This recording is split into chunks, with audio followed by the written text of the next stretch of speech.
Hello and welcome to 90.5 WASU coverage of App State Wrestling versus the number 10th team in the nation, NC State. My name is Great Dane Maggard along with Trey Blake. Trey, you have been an NC State wrestling fan. You're growing up. Entire life. Oh yeah. And you were talking to me about before about Vincent Robinson, the number one ranked 125er in the entire country.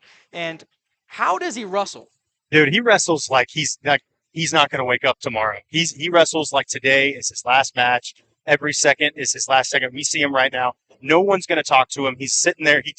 I remember last season, his walkout song was "Bang Bang" by Chief Keef. And if you know anything about that, that perfectly encapsulates Vincent Robinson. I think we, Cooper Foster has his hands full today, and I'm really excited to see what he can show.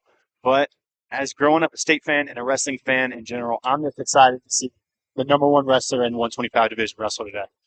Indeed, we are. And number 10 in the world, NC State, has a lot of ranked wrestlers. And most of the time in the wrestling world, a lot of people look at the Intermat rankings more than Flow Wrestling. And for NC State's, the starters, 125, Vincent Robinson, 133, Zach Redding, 141, Ryan Jack, 149, Coy Bisgins, and 157, Jackson Arrington, 165, Will Denny, who's ranked 21, Maddie Singleton, number 4 at 174, Don Cates, Kaysen Howell, and possibly Isaac Trumbull, but we've might not depending on how the match goes. But we do have App State does have a lot of unranked wrestlers here, so maybe depending on what the score is, maybe a possible upset. Who knows? But most likely Xavier Wilson or Olulit will be wrestling today. And for App State, we have a lot of underdogs today.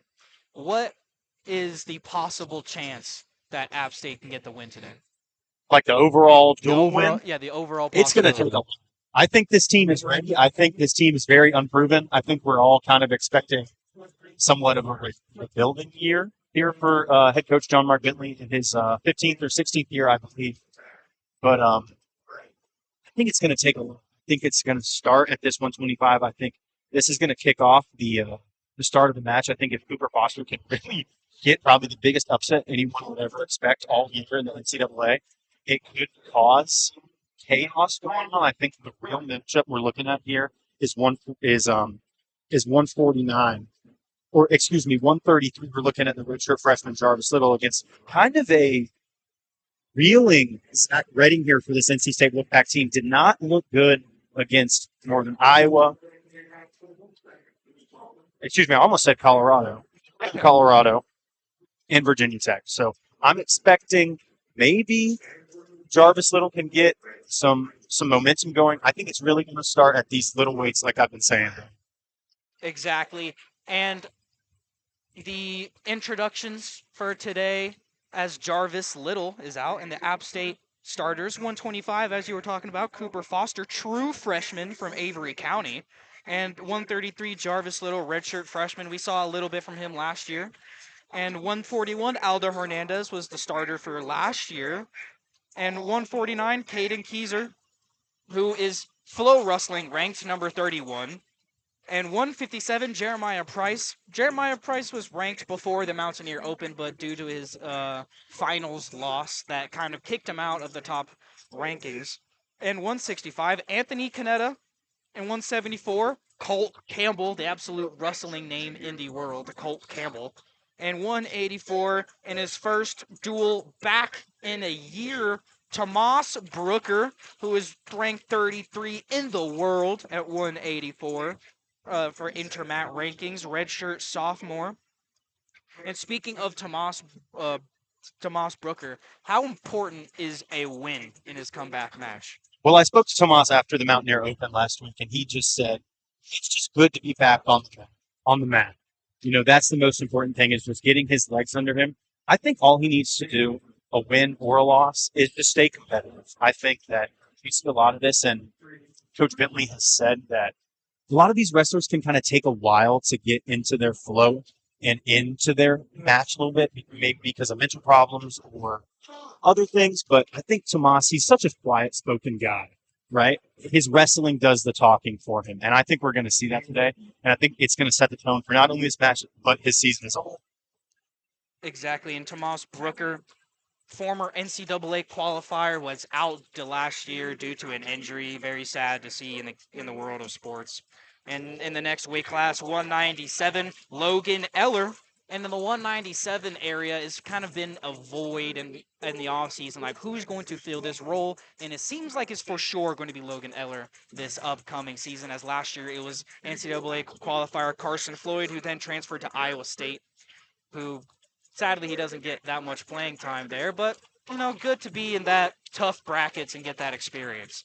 And at heavyweight NCAA qualifier, I love saying that, NCAA qualifier, Stephen Moncherie, from Middletown, New York. And there was a possibility of Stephen wrestling Gable Stevenson, one of the best wrestlers in NCAA history. But he did qualify, and that's an achievement in itself. And this year is kind of a stepping stone. This is when you make an NCAAs as a true freshman, everyone's going to be looking at your names like, what is this guy going to do next? Is he going to qualify again? And if he does face Isaac Trumbull, Trumbull's Trumbull's not even out there, so it's either going to be Xavier Wilson or Oluit. And I love the intros for Stephen Moncherie, absolute GOAT. He's just one of those quiet guys who just lets his wrestling do the talking. And as the national anthem starts, but before that starts, what match are you looking forward to the most, Trey? Again, I'm really looking forward to this 133 match just because I think Jarvis Little can get that upset. But I'm going to be honest. I'm looking at this 125 match. And I wish Trumbull was wrestling because I love Isaac Trumbull. I've watched him for the last 4 or 5. I think he's the 6th year now. Last 5 years. He hasn't wrestled this year, but watched him for the last 5 years. He is just a dog. Outside of those low weights, like what we've been talking about, I'm really excited for that 174. True freshman Colt Campbell versus Matty Singleton. This is a guy who lost like 3 matches in his high school career in Georgia. If Colt Campbell wants to come out and put his name on the map, it's going to be today. And the anthem will start, so we will take a little bit of a break. And thank you so much for listening, and stay tuned to 90.5 WASU.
Welcome back to 90.5 WASU, the App FM. My name is Dane Maggart here, Great Dane Maggart here, with Trey Dahl Blake.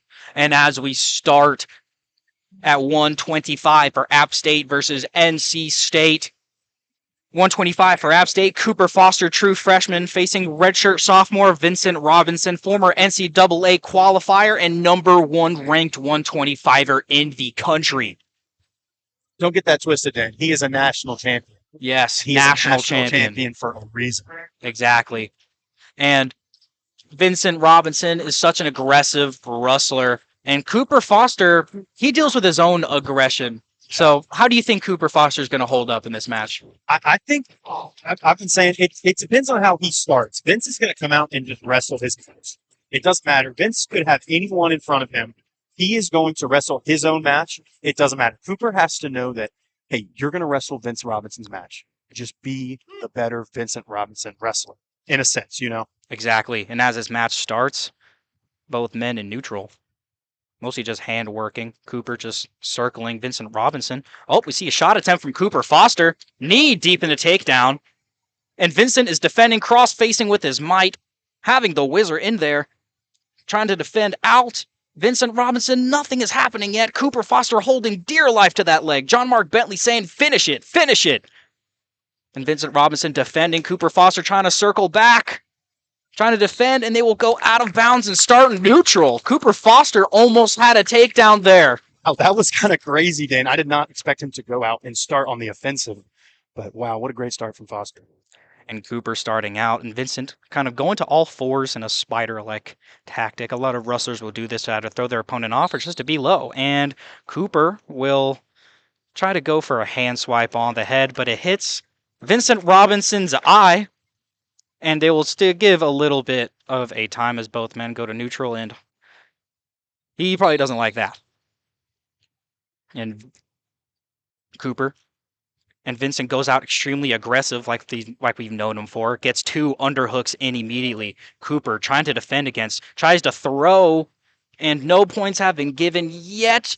But Cooper tries to defend a throw, rolls out. Cooper with great takedown defense here.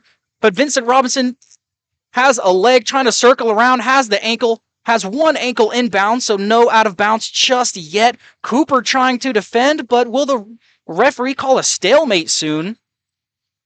I think if I'm Vince here, you kind of want to pull him back in. If I'm Cooper as well, I'm kind of worried, and that's what Vince is going to do here. If I'm Cooper, I'm really worried, and there goes the takedown. And Cooper tried to roll out of there, which I don't know if that was really the move to do there. But a takedown will be given, and they go out of bounds as Vincent Robinson leads 3-0 to start the 125 match against the true freshman of Cooper Foster. Yeah, that's what I was saying. If I'm Vince, I kind of want to bring him back in. But Cooper kind of rolls out, ends up getting the takedown on him. Probably not the best bet. Exactly. And as Cooper starts on bottom, he breaks the grip, trying to get the escape point, and he does. Makes it 3-1. 1 minute 20 remaining in this first period. Both men neutral. Vincent shoots a little fake, then immediately goes to the underhooks again. Vincent working the underhooks and tries to shoo away Cooper, but Cooper defends it. Vincent goes straight into the underhooks again, and they go out of bounds.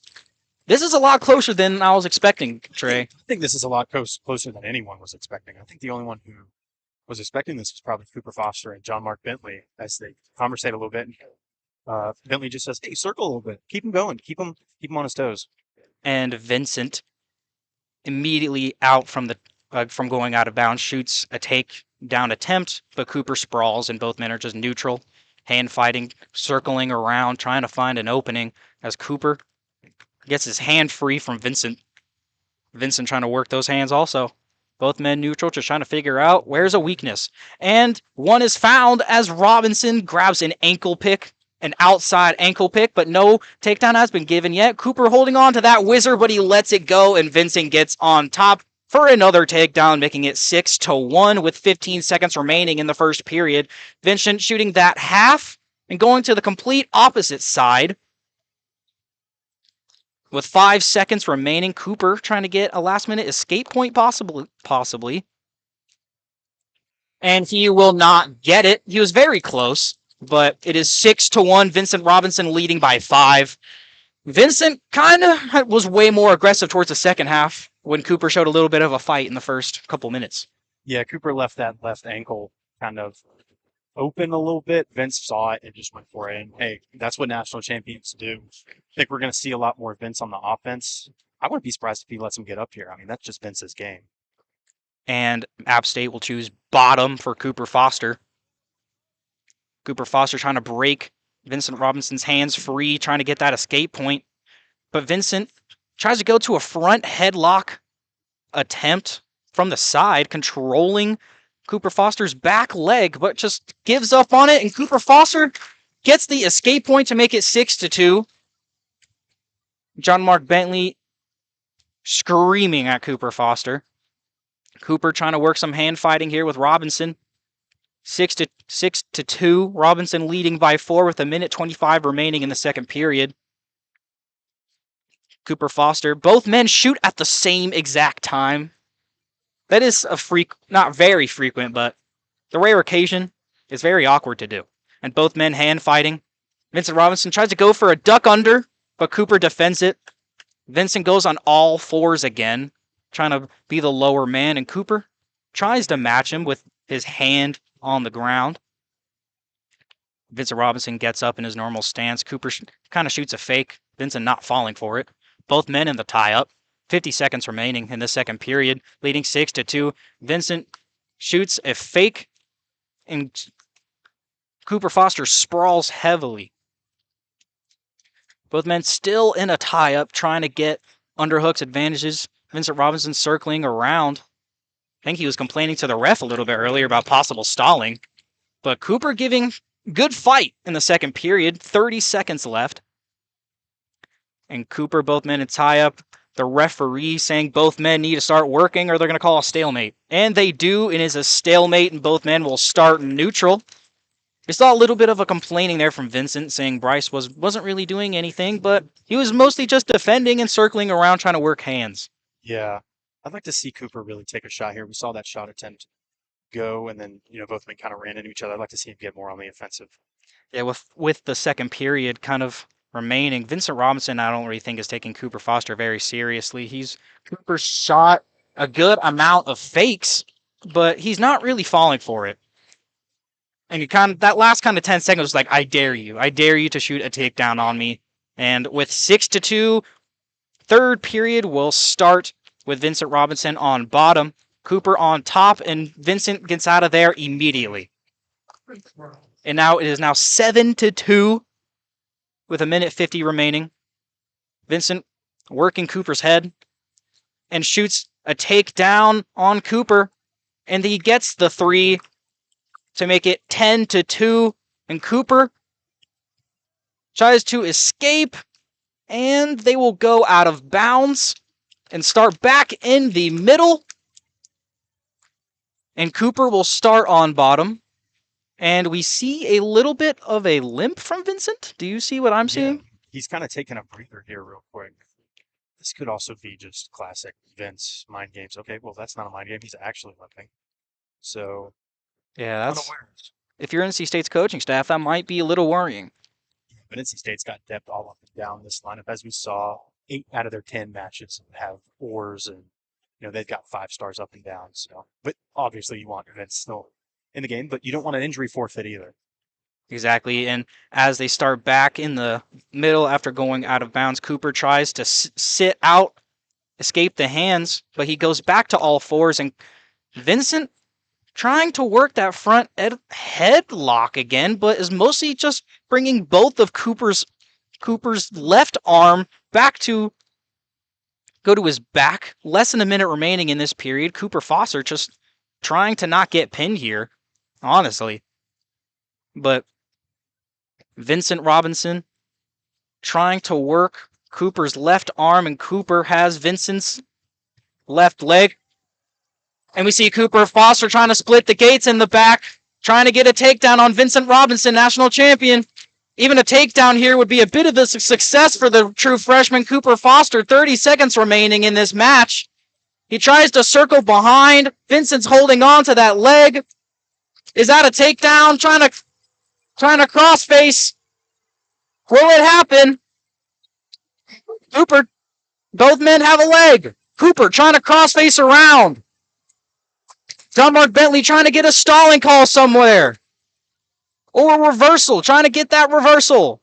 Vincent just holding onto that leg for dear life.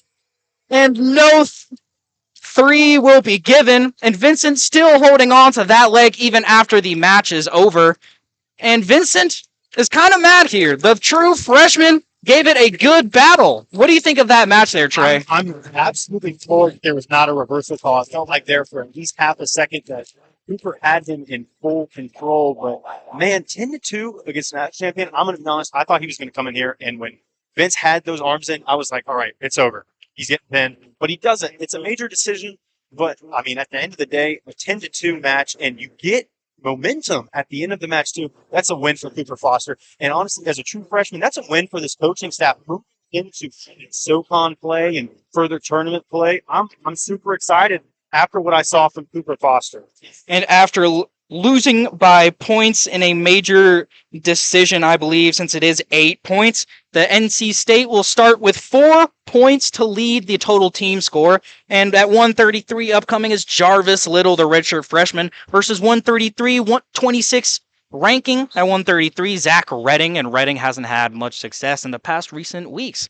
But still being ranked, Jarvis Little is still an underdog in this situation as both men start neutral hand fighting, trying to work some wrist control. We see a duck under attempt from Redding into an inside takedown, single leg. Jarvis trying to defend, and it gets 3 for NC State. Redding putting his head in Jarvis Little's armpit, trying to put him down to the ground. Tries to get a leg in there. And Jarvis Little on bottom. 2 minutes, 15 seconds remaining in the first period. NC State's Zach Redding. App State's Jarvis Little. Jarvis trying to break the grip, sit out, turn into, but Redding gets that grip, but lets out. Jarvis Little gets the escape point to make it 3-1 with 2 minutes remaining in this first period. Redding being aggressive going into Little. Jarvis trying to get some wrist control, head tapping. And we see a warning for Jarvis Little for some reason. Don't know what that was all about, but that's okay. And Redding getting those underhooks. Both men just neutral. Referee going to them saying, hey, we need to work here. Don't just sit here. And Redding tries to shoot an outside single. Jarvis defends. I think Jarvis needs to take that advice more than anything right now. He starts slow. Now, Jarvis is a guy who starts fast. He takes shots early. He gets it going. We have not seen any of that here in the opening duel of the season. And Jarvis has an underhook here against Redding. Jarvis with that underhook tried to shoot a cross single. 1 minute remaining in this first period. Jarvis trying to work some arm action. Lets go of that underhook out of the left arm, but keeps the one on the right. Tries to go an outside, and they'll call stalling and go to neutral. As both men wasn't really working anything. 42 seconds remain in this first period. 3-1. Jarvis has a double leg, circles, and has the takedown against Zach Redding to get the lead to 4-3. Zach Redding sits out. Referees watching that grip.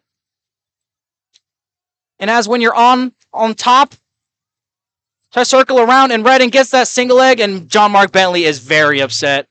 I mean, Jarvis had him there. I mean, he had the absolute ability to just completely ride out this period, and he just kind of just lets him up. Very interesting choice from Jarvis there. And Jarvis being in neutral here against Zach Redding, 26th ranking in the 133-pound weight class for NC State.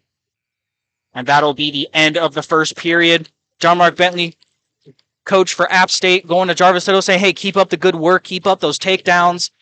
Good job escaping from bottom, but don't let him up. And NC State's Zach Redding has to be a little worried here, being tied after the first period. I think you should be a little worried after the start to the year. I mean, like what we talked about earlier. I said Northern Colorado. They actually lost to the guy from Northern Iowa. I think he was top 10, but still, you don't want to start this year 1-3. And then if he starts this year 1-4 with this loss to Jarvis Little, man, that's even worse. And Zach Redding possibly getting a reverse here, but Jarvis trying to defend. getting that back leg and having the control of Redding's ankle. But Redding has Jarvis's left leg. And NC State trying to call for that too, but I don't really see it. And Jarvis is very close to having a leg cradle here. And he defends going the escape point from Redding, and Jarvis will stay on top. About a minute and 5 seconds remaining in this first period. Still tied 4-4 between App State's Jarvis Little and NC State's Zach Redding. He had the ability to kind of get some back points there, but Jarvis kind of just slips Redding out of his hands a little bit and isn't able to get him, so we stay at 4-4. And Jarvis Little with good domination on the top after letting Redding go to escape that lead to make it tied. Jarvis trying to get a mat return here, and he does. 40 seconds remaining in this period. Will Miller and others cheering on Jarvis and trying to get that staying on top. Referees saying Jarvis needs to work, and that's exactly what he does, trying to flatten him out with 25 seconds remaining. And some App State fans are trying to call for some stalling because he's not really moving, just defending it. And Jarvis trying to work. He's constantly moving. We haven't really seen any stalling warning or calls yet at all. Multiple fans are calling for it. And are we going to see a warning straight out of the period? And it looks like we won't. But Jarvis Little staying on top very well for that second period. What an absolute dominant second period for Jarvis Little. I said it myself. He started too slow. What does he do? He comes out, rides out the complete second period. Absolute dominatingly defends that reversal attempt from Redding there. Just what an amazing start for Little in that middle period. And Jarvis Little on bottom escapes at the start of the third period to make it 5-4 with the lead against 26th ranking in the country, Zach Redding of NC State. Redding tries to work some head action and goes to a single, but Jarvis actually went for a single his own at the exact same time. Lightning stroke twice, man. That's weird, man. And Jarvis trying to work some underhooks here. Zach Redding circling around. Zach Redding has a single leg attempt. Jarvis trying to get that underhook in there. Trying to work, tries to shoot for that single leg. Doesn't get it. Both men have an underhook on each side of each other's arm. But Jarvis Little trying to work some magic here. Kind of get some wrist control, but just completely separates. Try to get some space. And goes for a double leg attempt. Goes out the back gates. Zach Redding is holding on for Jarvis Little's ankle for dear life. Less than a minute remaining in this final period. Will Jarvis Little get the underdog win against a top-ranked opponent? Jarvis has that. They're trying to get that 3, but the ref says there's nothing there. Jarvis trying to get that takedown. Holding on to that single leg. Redding cross-facing. And there's still multiple fans in the crowd trying to get that 3 and possibly a stalling call. No 3 yet. Cross-facing. 25 seconds remaining, and there's that 3 he was hoping for. A little bit of separation. Less than 20 seconds remaining. 8-4. Jarvis Little leads against 26th ranking for NC State, Zach Redding. Less than 10 seconds remaining. Jarvis Little staying on top for an underdog win. 3, 2, 1. And Jarvis Little gets the upset at 133, clapping his hands with aggression to this varsity gym crowd. Is hype, Dane, and what an amazing final 2 periods for Jarvis Little. I spoke to Sean Carter before the year, and he said Jarvis Little can be whatever he wants to be. He can go out and be an All-American. He can go out and be a national champion as he hypes up this varsity gym crowd. This proves just how much potential Jarvis Little has, but it also proves Zach Redding, man. This guy has got to get his head in the game for this NC State team. Exactly, and it seems like that 133, it seems in the past recent weeks for NC State, is that constant downside at the start of the matches. If you're NC State, what's the next move after this match? I mean, the next move after this match is, guess who? Ryan Jack. So if 33 is going to be your low point a little bit, you've got to ACC NCAA qualifier, and I believe, don't quote me, an All-American sent at 141 against Aldo Hernandez, who runs out here. Now, Aldo, Dane, a very mental wrestler, someone who gets in his own head a lot. He's going up against the number 11 wrestler in the country. He's someone who can also hype himself up a lot. We've seen him against the Citadel, Bellarmine, guys who are proven at 141. We're seeing it again today. Can he make his mark? Just like Jarvis Little did. And as the match starts against Ryan Jack, number 11th ranked wrestler in the country for 141 against Aldo Hernandez of App State, redshirt sophomore from Asheboro, North Carolina. And Aldo working some good head movement. Tries to get that tie up, fakes a little outside single. Very close there, but lets it go. And Aldo shoots for an ankle pick there. A little bit close with the takedown attempts. But Ryan Jack taking those into consideration as he grabs wrist control. And Aldo lets go of it. Ryan Jack trying to work the inside tie. And Aldo works the same. Both aggressive with the tie-ups. And they'll call stalemate and start back neutral. Ref saying that you guys got to work. This ref being extremely constant. This ref wants some action. I like it. A lot of refs, but also he wasn't being a little consistent because Zach Redding just did nothing for the last 30 seconds of that match last time. So hopefully we see a little bit more consistency there. But I like it. Don't let the guys just sit on the mat. Don't let the guys just stay neutral the entire time. Fight. This is wrestling. Let's fight. Exactly. And as Aldo Hernandez still being in neutral, Jack trying to be in the tie-up, fakes for a single, but Aldo doesn't let him get it. Both in the tie-up. Aldo tried to shoo away, and it doesn't work, and he went off balance, and Jack just knew where his weak points and his balance was and gets the takedown to make it 3-0. And Aldo gets the escape point to make it 3-1. Circles around, catches his breath. Aldo goes back into the inside tie-up. Ryan Jack goes into the single leg attempt, goes into the single leg, straight into the double leg. Aldo tries to Granby roll and doesn't get it. And now 6-1 with a minute remaining in this first period. Yeah, the All-American from Danbury, Connecticut just had a dominant last 30 seconds. And if I'm Jack here, we're actually going to go center here, but I believe Aldo's going to start on the bottom. If I'm Jack here, man, I'm not letting him get anything. I mean, just absolutely mat return after mat return after mat return. That's how you beat Aldo Hernandez. You get in his head, you dominate him. Let's see if Aldo can react well to him. Aldo had a good couple fakes in there that he possibly could get again, but Aldo is a little bit indecisive when it comes to takedowns and when to get it. We saw that last year versus Campbell, sadly. But Aldo getting his second chance in the starting lineup again this year for App State in the 141-pound weight class. Now he gets the second escape point to make it 6-2. 40 seconds remaining in this first period. Both men go out of bounds a little bit, but Aldo circles around to bring it back in. Ryan Jack gets the single leg. Aldo goes for that whizzer, trying to go out, and he gets that 3 as Jack keeps that leg, that toe, in bounds. And in wrestling, as long as your foot is in bounds, you're good. Yeah, and like Aldo did, he kind of tried to get out of bounds, force a restart in the middle. You're facing up against an All-American, a guy who's been a multiple-time ACC champion. You can't just run away from a guy like that. You have to go at him. It's 9-2 right now. Probably not the start anyone foresaw in Varsity Gym right now. Aldo has got to start going. And it starts again. Aldo sitting out, breaking that grip to make it 9-3. Working the inside tie-up. Jack getting his own inside tie-up. Both men separate. Aldo trying to work some wrist control. Both headbutting.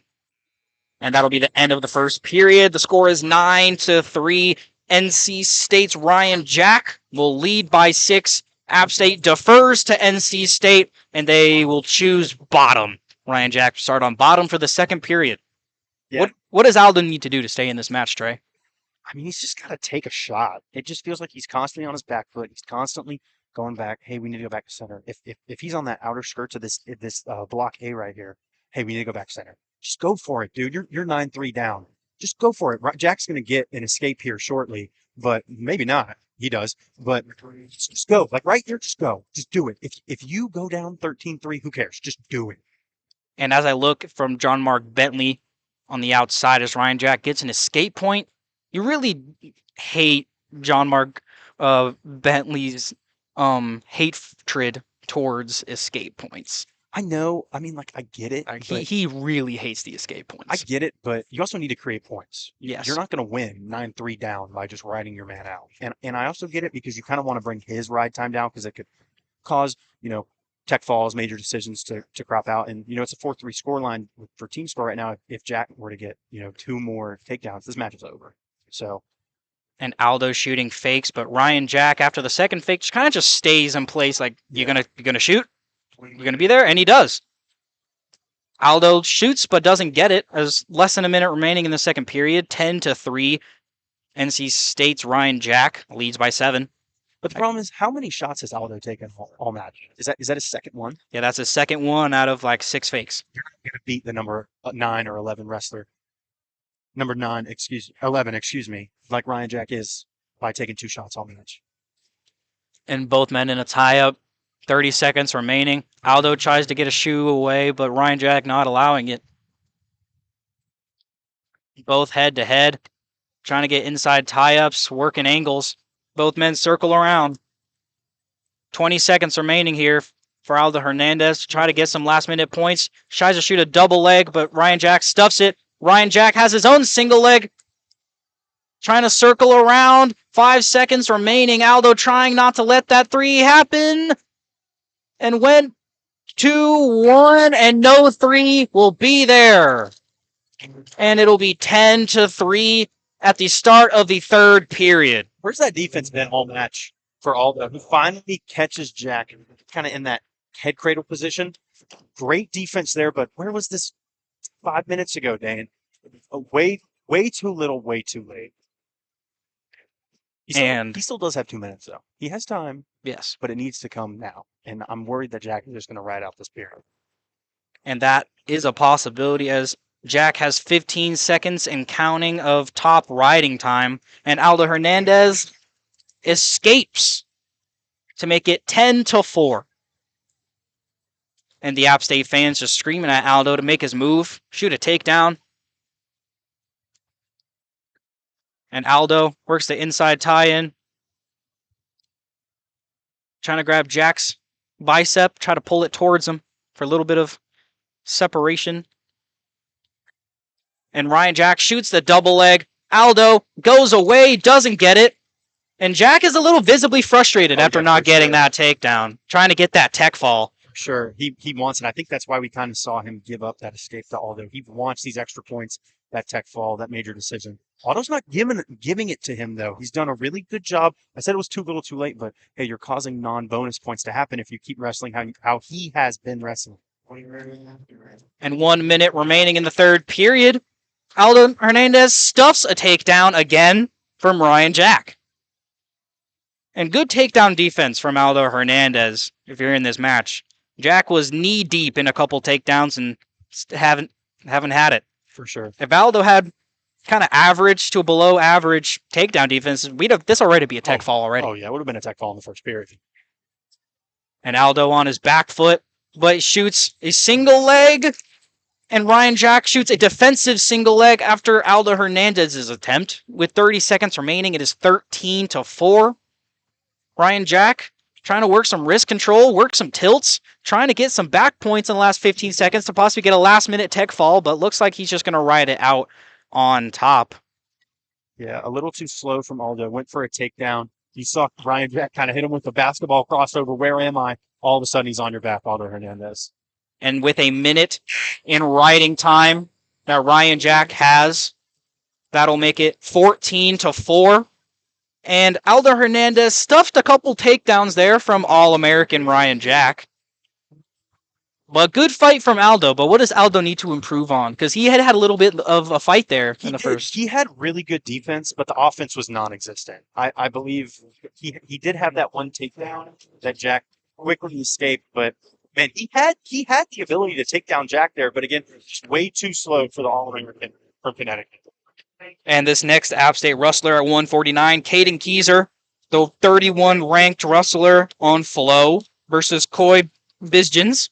number 9th ranked wrestler from New Prague, Minnesota, redshirt sophomore. And Caden Keyser has kind of been on the uprise recently. He has improved so much since the middle of last year. He was one of those competitors, along with Jeremiah Price, to really improve on those last couple of duels. I mean, Zane, I'm going to ask you something real quick. Look at Caden Keyser's back. 2 years ago, he was scrawny. This year, look at him. Oh, yeah. jacked. He's Superman, man. Oh, yeah. If you look at him and Kai Odell, they're really good friends. Both have connections to the field hockey area. Both men work out nonstop. If you look just at their definition, if you were one of their opponents, if if I was at an open and I saw I had to wrestle that dude, I would be like, can I just take the forfeit? But Caden Keyser being an absolute dog, facing Bizgens. Both men just in a tie-up. 2 minutes, 20 seconds remaining in the first period, 1:49. Both in a tie-up. Keyser trying to get an underhook, but just separates.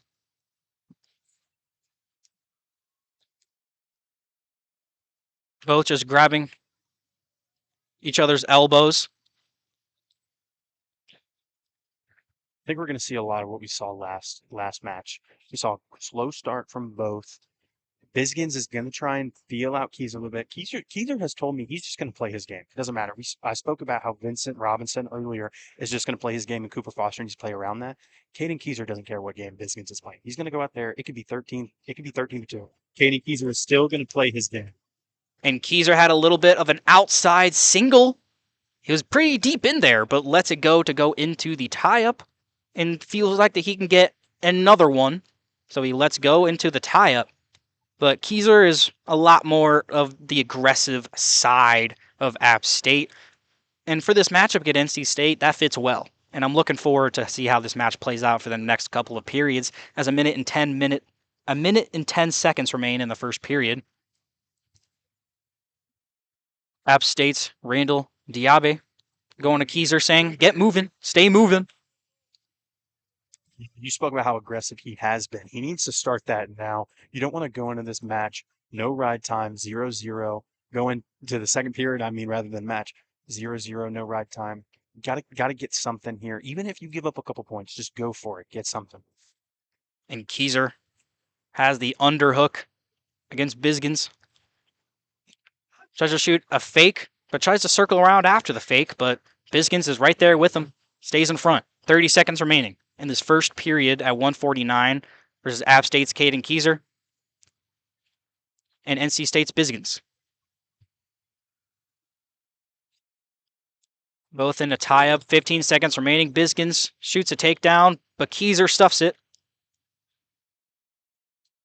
Keyser with the inside tie-up, trying to snap his opponent down. 5 seconds remaining. Not much time, as that's the end of the period.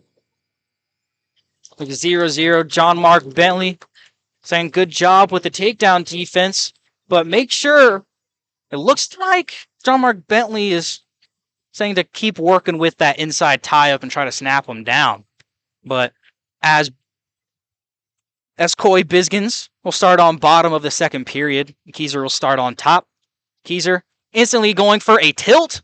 If this was Greco-Roman, he'd have 4 points already. Yeah. As he rolls over Bizgens.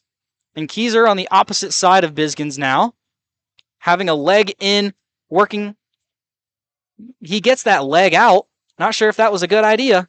And Bizgens tries to escape, and that's exactly what he does. Gets the first point to make it 1-0. NC State's Coy Bizgens leading by 1 after that escape point. And both working that tie up. Bizgens snapped Keyser down a little bit, but Keyser recovered well.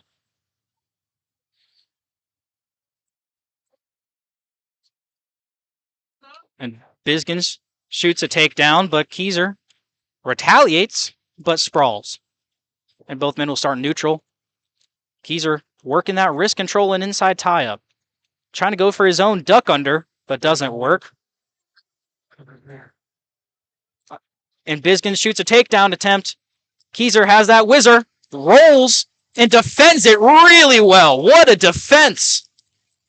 We've seen Caden Keyser be on the offensive so much to start this year. I don't think I've ever seen him be on the defensive like he has in his entire career. What a role. He's definitely been working with some of these student assistant coaches like we got Will Miller and Sean Carter going on here. Exactly. And with the defensive side being on the weaker side of last year, you can tell that he's improved a lot in this offseason. For sure.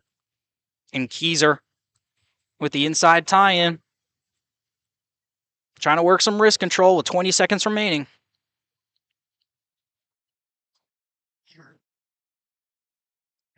As short time is called with 15 seconds.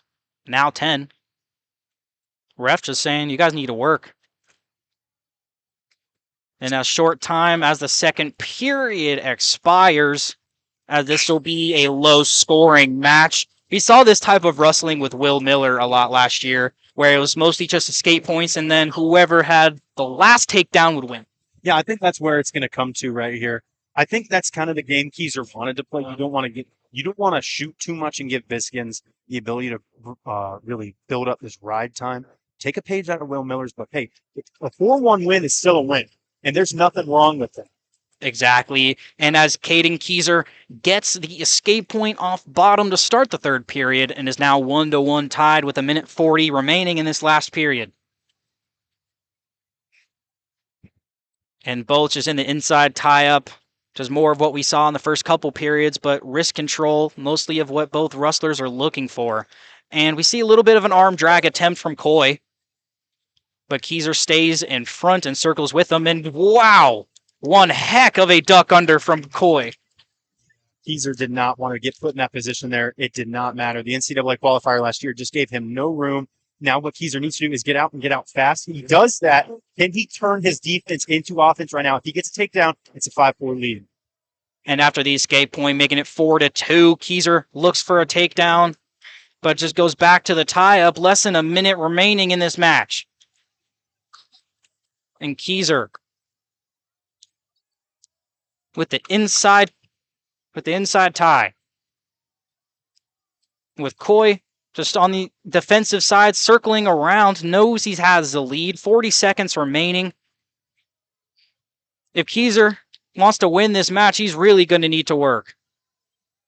And Keyser goes out of bounds and tries to pressure Coy on the defensive. Less than 30 seconds remaining. Is Keyser just trying to make less time for a takedown happen, but he shoots. But Coy stuffs it. 20 seconds remaining. Keyser needs to separate himself and just go for anything means possible if he wants to win this match. Biskins really has to worry he might get a stalling call here. He hasn't worked in the last 30 seconds at all. But no stalling warning has been called, even close. And 3, 2, 1, and that is the match. And there has been a lack of stalling calls today, but Keyser will lose by decision 4-2. But if you're Keyser, you just lost by within a takedown range to a top 10 opponent in your weight class. Yeah, but I think Keyser's really going to beat himself up there because there was multiple avenues where he could have taken that match honestly pretty easily. This could have been a 6-4 or even a 7-4 win for Keyser. If he gets one of those takedowns and then adds ride time on top of it, I think he's going to go in there and hold his head a little bit. He doesn't need to, though. This is a long, long season, and I think a performance like that could really propel him to the top of these SoCon and eventually some national rankings. Because Caden Keyser is one of those guys who you can kind of just tell he's going to be that guy one day. It's just when is it going to happen? Exactly. And as this next match starts as 157, Jeremiah Price, who was ranked in Intermat and Flow earlier on in the season, but sadly got unranked after a loss from the Mountaineer Open and a loss in a duel. And wow, it's straight aggressive as Jackson Arrington, number 11 ranked from NC State. Arrington starts out aggressive, but nothing Jeremiah Price isn't used to. Yeah, the Wolfpack just have top 15 wrestlers from top to bottom. We're going to see another one in Maddie Singleton later, but Jackson Arrington, a guy who's been around this Wolfpack for a while. Jeremiah Price has his hands full, and I'm very worried that we could be in tech fall or fall range here, Dan. Yeah, unfortunate to see from the Mountaineers' perspective. And a takedown is given to Arrington, making it 3-0. Jeremiah Price working on bottom, but Arrington working that half for the most part.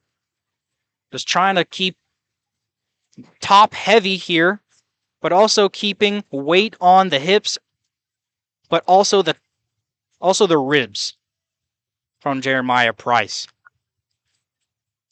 But you also need to remember, if you're on top, you can't be too high, because that's a lot of what amateur wrestlers do. But oh no, Jeremiah Price is on his back, but defends it.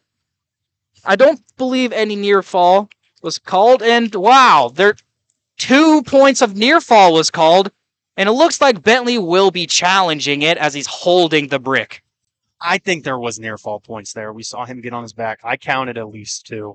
I think Bentley's smart to hold on to that challenge brick because don't prolong this match any more than it needs to be. I'm really worried. Like I said earlier, Jackson Arrington he started fast. We haven't seen that a lot from these Wolfpack wrestlers.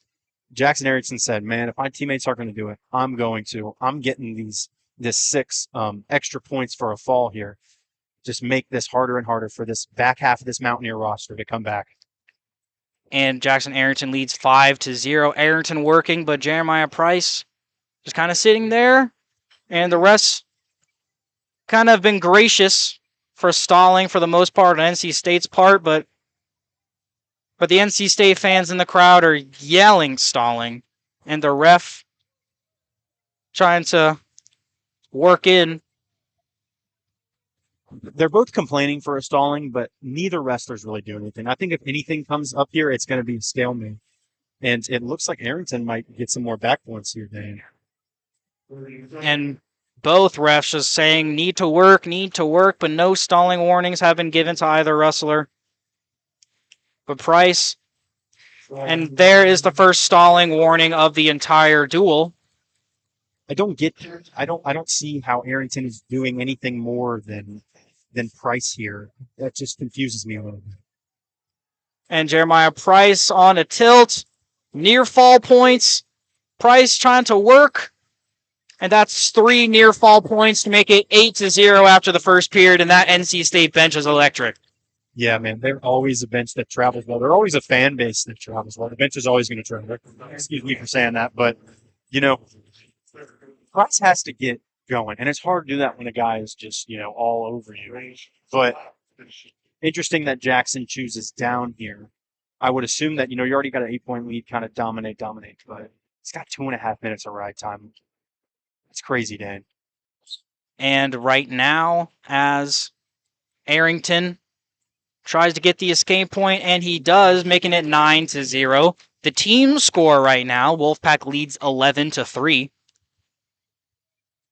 And Jeremiah Price in the tie-up with Arrington.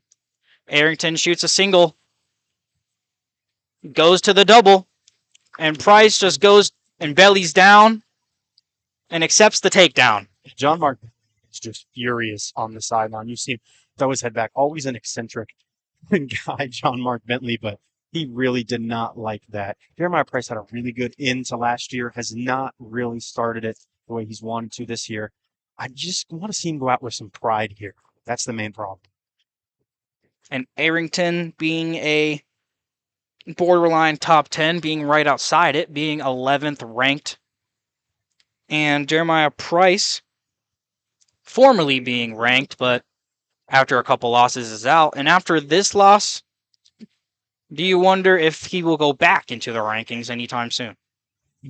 Dan, you hope so because Jeremiah Price is so talented. We saw it last year when he took over that 57 spot. And we finally get a stalemate call here, after Arrington just did absolutely nothing for 30 seconds. I'm really questioning some of these non-stalemate calls here. But back to your question. I think Price is a league above some of these other SoCon 57ers. 57 in the SoCon is not really a deep pool. But, the problem is when you face guys like Jackson Arrington, are you going to put up with him?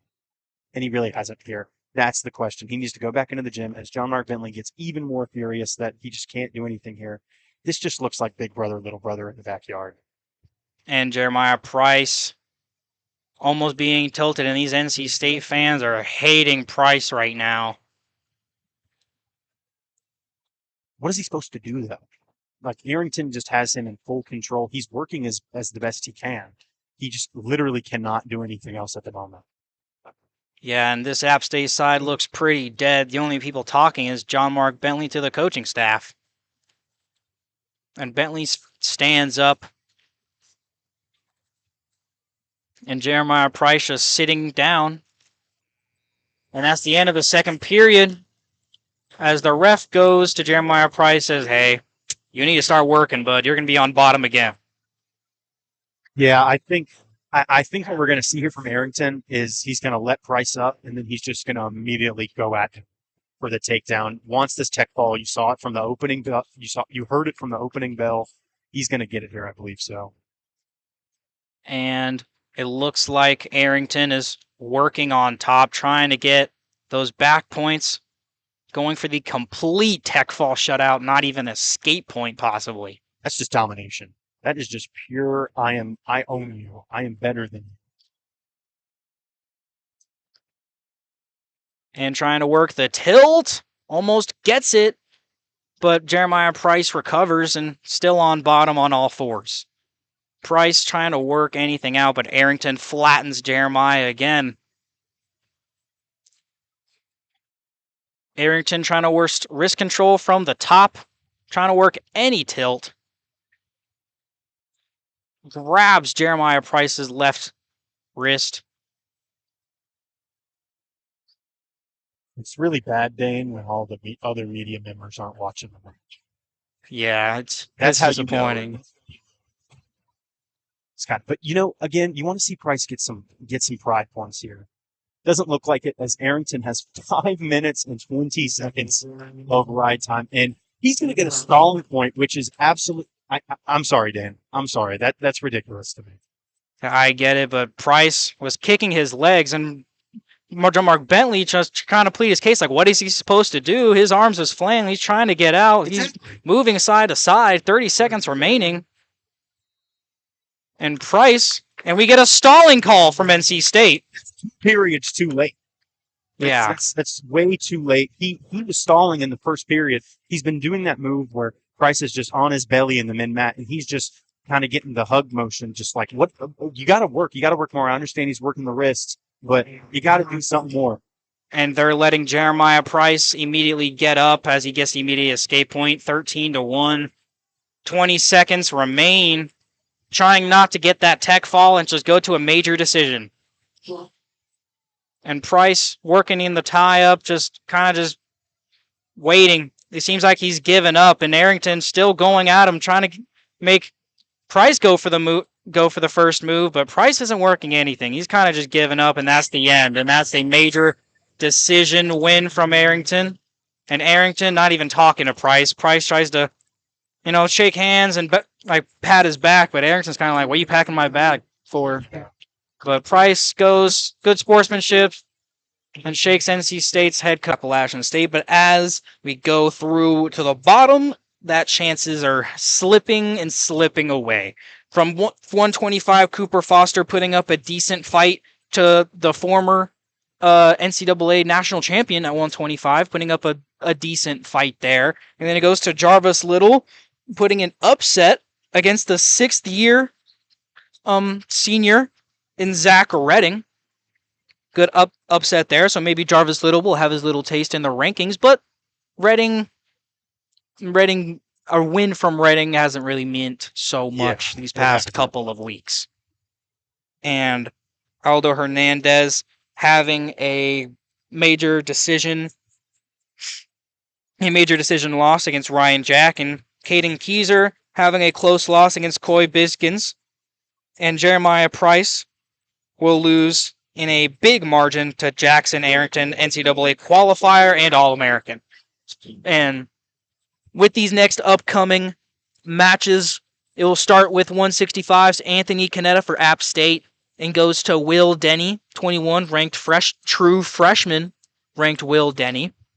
And goes to 174, Colt Campbell, true freshman, to Maddie Singleton, NCAA qualifier and top fiver in the 174 area. Maddie Singleton being the redshirt junior from Moreland, Georgia. And Tomas Brooker, NCAA qualifier and 33 ranked in Intermat, against Don Cates, which is the first NC State wrestler who doesn't have a ranking beside their name.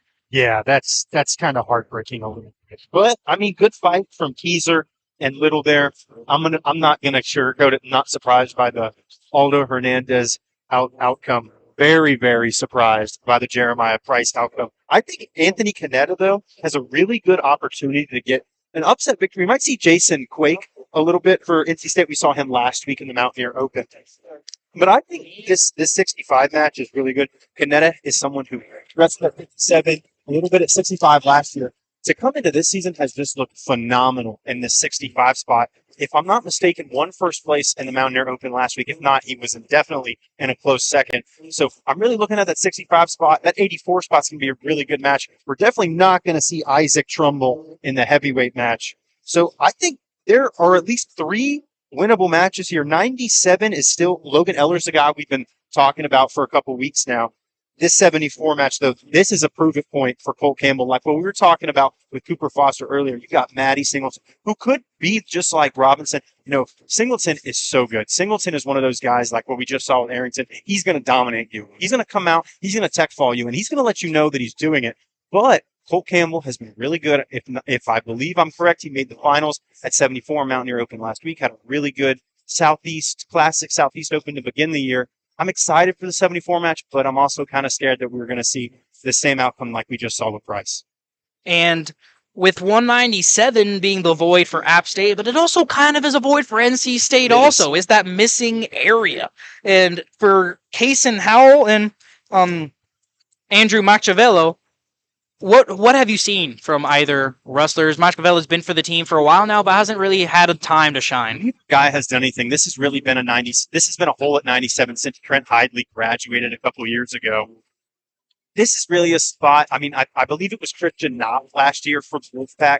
Carson Floyd won that match last year in this same duel off of an injury forfeit. So it's a hole for both schools, like what you were saying, Dane. I'm really intrigued to see what Eller can bring, though, with what I believe could be a similar matchup. ACC is really, I can't say really enough how good they are in that 84 to heavyweight range. This could be that real soft spot for NC State. And at the final matchup of the night, heavyweight phenom and NCAA qualifier as a true freshman, Stefan Moncherie, the absolute dog. And if he gets a takedown, I will go 3 for Moncherie, absolutely. And heavyweight, as we will not see Isaac Trumbull, as the score has been a wide margin. And they're not going to really risk to enter their 6th-year senior and number 2 in the world, Isaac Trumbull. But it looks like we will see Xavier Wilson and Everest Olit and against Stefan Moncherie. And what do you see of that heavyweight matchup? It's another proven match for an App State wrestler. Steph, hey, you made the NCAAs last year after a phenomenal run at the SoCon tournament. Had a bit of a letdown at the NCAAs. Kind of a year, if I'm not mistaken. Did he win Mountaineer last week? Stefan? Yeah. Yes, he did win the Mountaineer Open. You get a good win at Mountaineer Open last week. Let's see what you got. You know, Trumbull's not wrestling, but as we've said, this NC State, these backups, other than 97, that's the real question mark for me for this NC State roster. That heavyweight room is always really good at NC State. We saw Trumbull move up from 97 there when Trent Hidley moved up to 97. So I worry about the heavyweight too, but again, hey, Steph, you're an NCAA qualifier last year. Go prove it. Go show us how good you really are.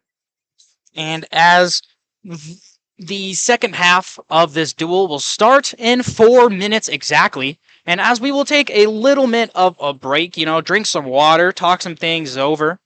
But we will be back in a couple minutes as the 165 matchup between Anthony Canetta and Will Denny or Jason Quack. There has been no definitive yet, but I hope we see Will Denny. But we will go to a little bit of a break. Thank you for listening to 90.5 WASU Sports YouTube page, and we'll be back in a couple minutes, baby.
And welcome back to 90.5 WSU on WSU Sports YouTube. I've got the main man. It's a little bit of an Appalachian takeover. My boy Noah Williford. He's running sideline for us today. Noah, what were you seeing during the matches?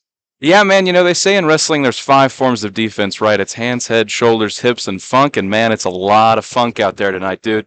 I think there's not much offensive production. It's a lot of survival. I think NC State, this is the secretariat of college wrestling. This is the cream of the crop.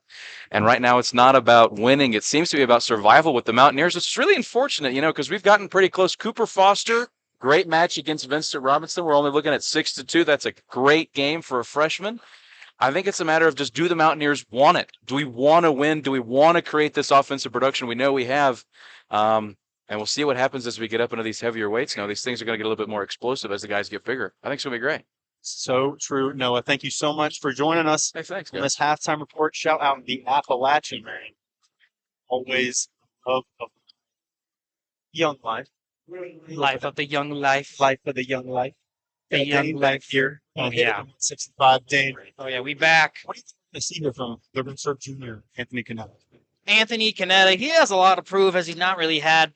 We saw a little bit more glimpse of him last year, as we see the same from Aldo and Jeremiah, but they had the starting job. Anthony Canetta had to just sit back and watch Will Miller work. And being in the same weight class as Will Miller has a lot of guidance from the NCAA qualifier and having a win in the NCAAs that Will Miller has. And this will be a tough matchup between Anthony Canetta and Will Denny. And starting out strong, Canetta goes out with a little bit of a slap, not going to lie, with a little bit of a snap down attempt. That was kind of disrespectful. And with the team score now being 15-3 as a Wolfpack lead by 12 in the team score. I think you got to be happy with that 3, though. That 3 should honestly be more coming from that Caden Keyser match. Should probably be 12-6, but can't be mad at the Jarvis Little W earlier on the night. And both men just working. Canetta working the head more than anything else. Canetta tries to circle around, has the head and arm. But Denny separates. And Denny goes for a single leg attempt, and Canetta tries to circle around, but Denny keeps control of Canetta's right arm to keep him from circling around. And both men are neutral. 2 minutes, less than 2 minutes remaining in this match.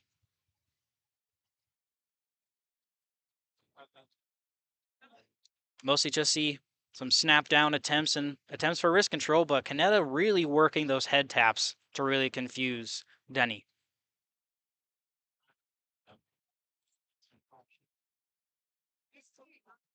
Both men still in the tie-up. Canetta having that head and arm, but mostly just the arm now. Let's go the head. Inside tie-in, and we see 2 underhooks from Denny here trying to throw Canetta, but Canetta goes with the overhooks, has the tie, has the wrestler's grip, and trying to defend that throw. Canetta working the out-of-bounds area. And we see Canetta try to go for a little bit of a head and arm, but that is the thing not to do as Canetta goes for the whizzer. And no takedown given yet. Canetta defends the takedown. They work towards out of bounds, but gets back at the takedown. Well, Denny, after Canetta has a good defense, goes straight back into it and catches Canetta off guard for that takedown to make it 3-0 with about 35 seconds remaining. Yeah, Canetta had looked like it was going to be like, if they were there for another 5 seconds, looked like it was going to stalemate. Went for that kind of move to get himself in a better position. Will Denny just gobbles it up and takes so much advantage of it. It's 3-0 scoreline now. Canetta's got his hands full. Denny, a win over number 5 Jared Ryder Downey from Northern Iowa, 6-4. And if Denny's going to play like this for the rest of the match, Canetta's got his hands full, and so does App State. And Canetta escapes, making it 3-1 with 25 seconds remaining in this first period. And Canetta Goes back into the tie-up. 15 seconds remaining. A short time is called. And Kaneda just staying separate. Looks like both men are kind of just waiting out the time. But Kaneda's still trying to work that inside aggressiveness. And as time expires, NC State will be given the decision. And they don't defer. They just go immediately, nope, we're going down. Interesting. Want the points there for Denny. Kaneda, let's see if you can kind of cut out this ride time. I'm worried that Kaneda has like just no ability to ride this period out, but I think he could get on the offensive here if Denny's going to escape. And Denny escapes, making it 4-1 with less than 2 minutes remaining in neutral. And escaped a couple seconds of that riding time, about 4.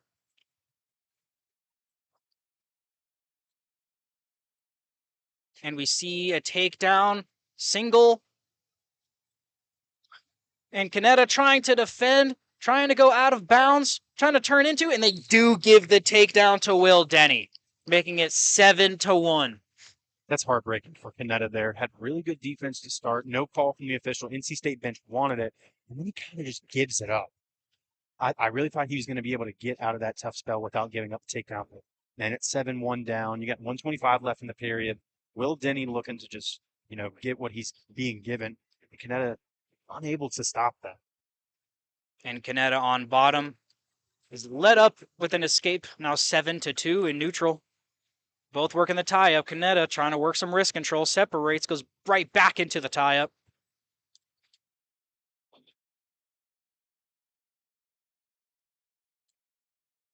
Both men just seem to separate, and Kaneda tries to go for a single leg, but Denny goes for one of his own. Deep in the takedown attempt, but Kaneda just having that whizzer and escapes. Goes back into the tie-up. Goes for an outside single again. But both men just separate. Less than a minute remaining in this second period. Kaneda goes back into the tie-up, initiates it. For the most time from what I see, it's Kaneda initiating the tie-ins. That's exactly right, Dan. And if he's going to do it, Denny's going to give it to him. This is honestly kind of the same way he was able to take down number 5 from Northern Iowa.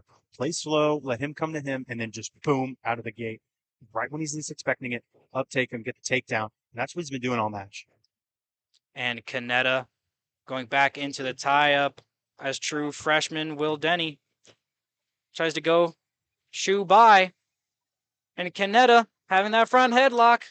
I don't think he realizes how much time is left as less than 5 seconds remaining. Tries to circle around with the front headlock, and he doesn't get no points. And App State will choose down, which will give Kaneda a chance to give another escape point.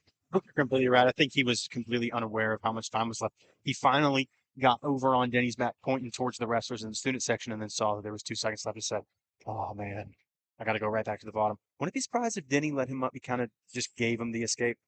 And we see a caution from Will Denny. It's all right, true freshman, having some true freshman mistakes. Hey, keep making them.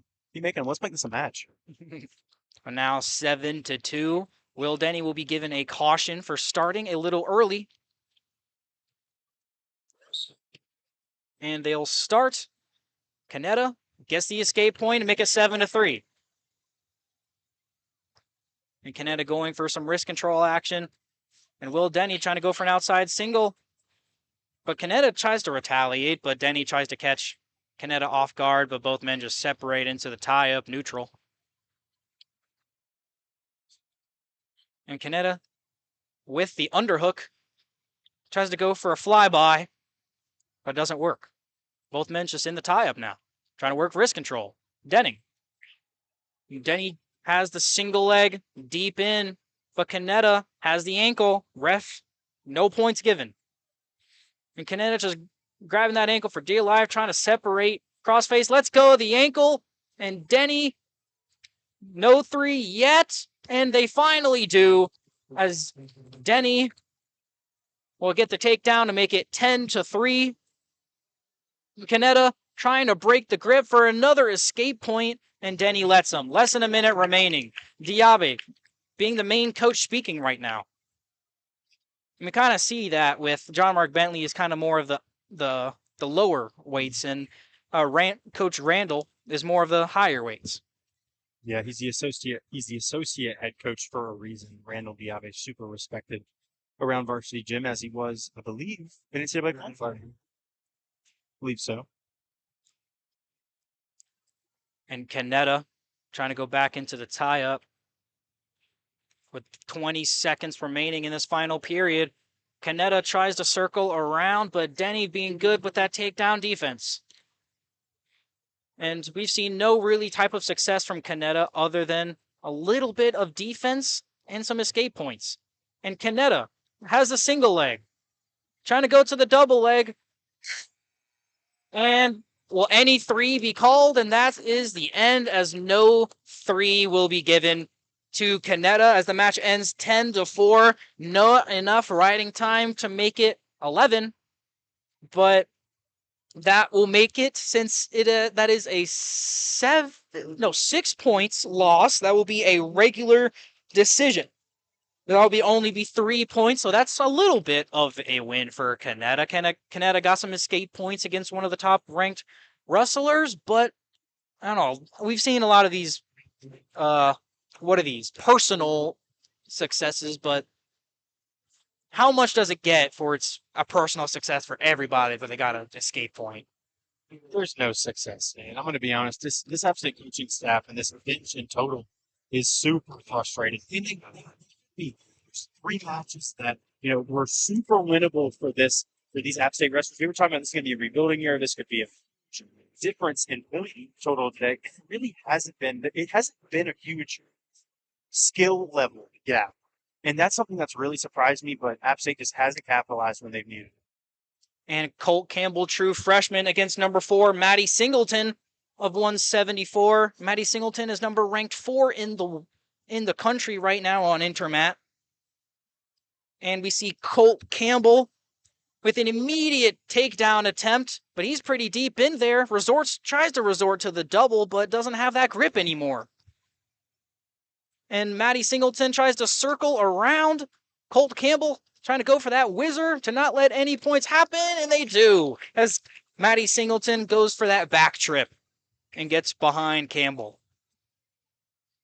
Another start here. App State wrestler starts fast, catches Singleton off balance a little bit. Singleton was not expecting Campbell to come at him like that, but no success for Campbell. Feels like it's a little bit of inexperience. Couldn't get that grip in. Singleton definitely taking advantage of Campbell right now. And Campbell, being a true freshman from Midland, North Carolina, high school from Hickory Ridge, same as Tomas Brooker. Did not catch that. Interesting. And they will go out of bounds and start in the middle, where NC State's Maddie Singleton will lead 3-0, and an update on the team score 18-3. Mountaineers down by 15. If they want any more points, they're going to need to come out with a win in any one of these upcoming weight classes. And Colt Campbell being cross-faced right now, while Maddie Singleton is on top.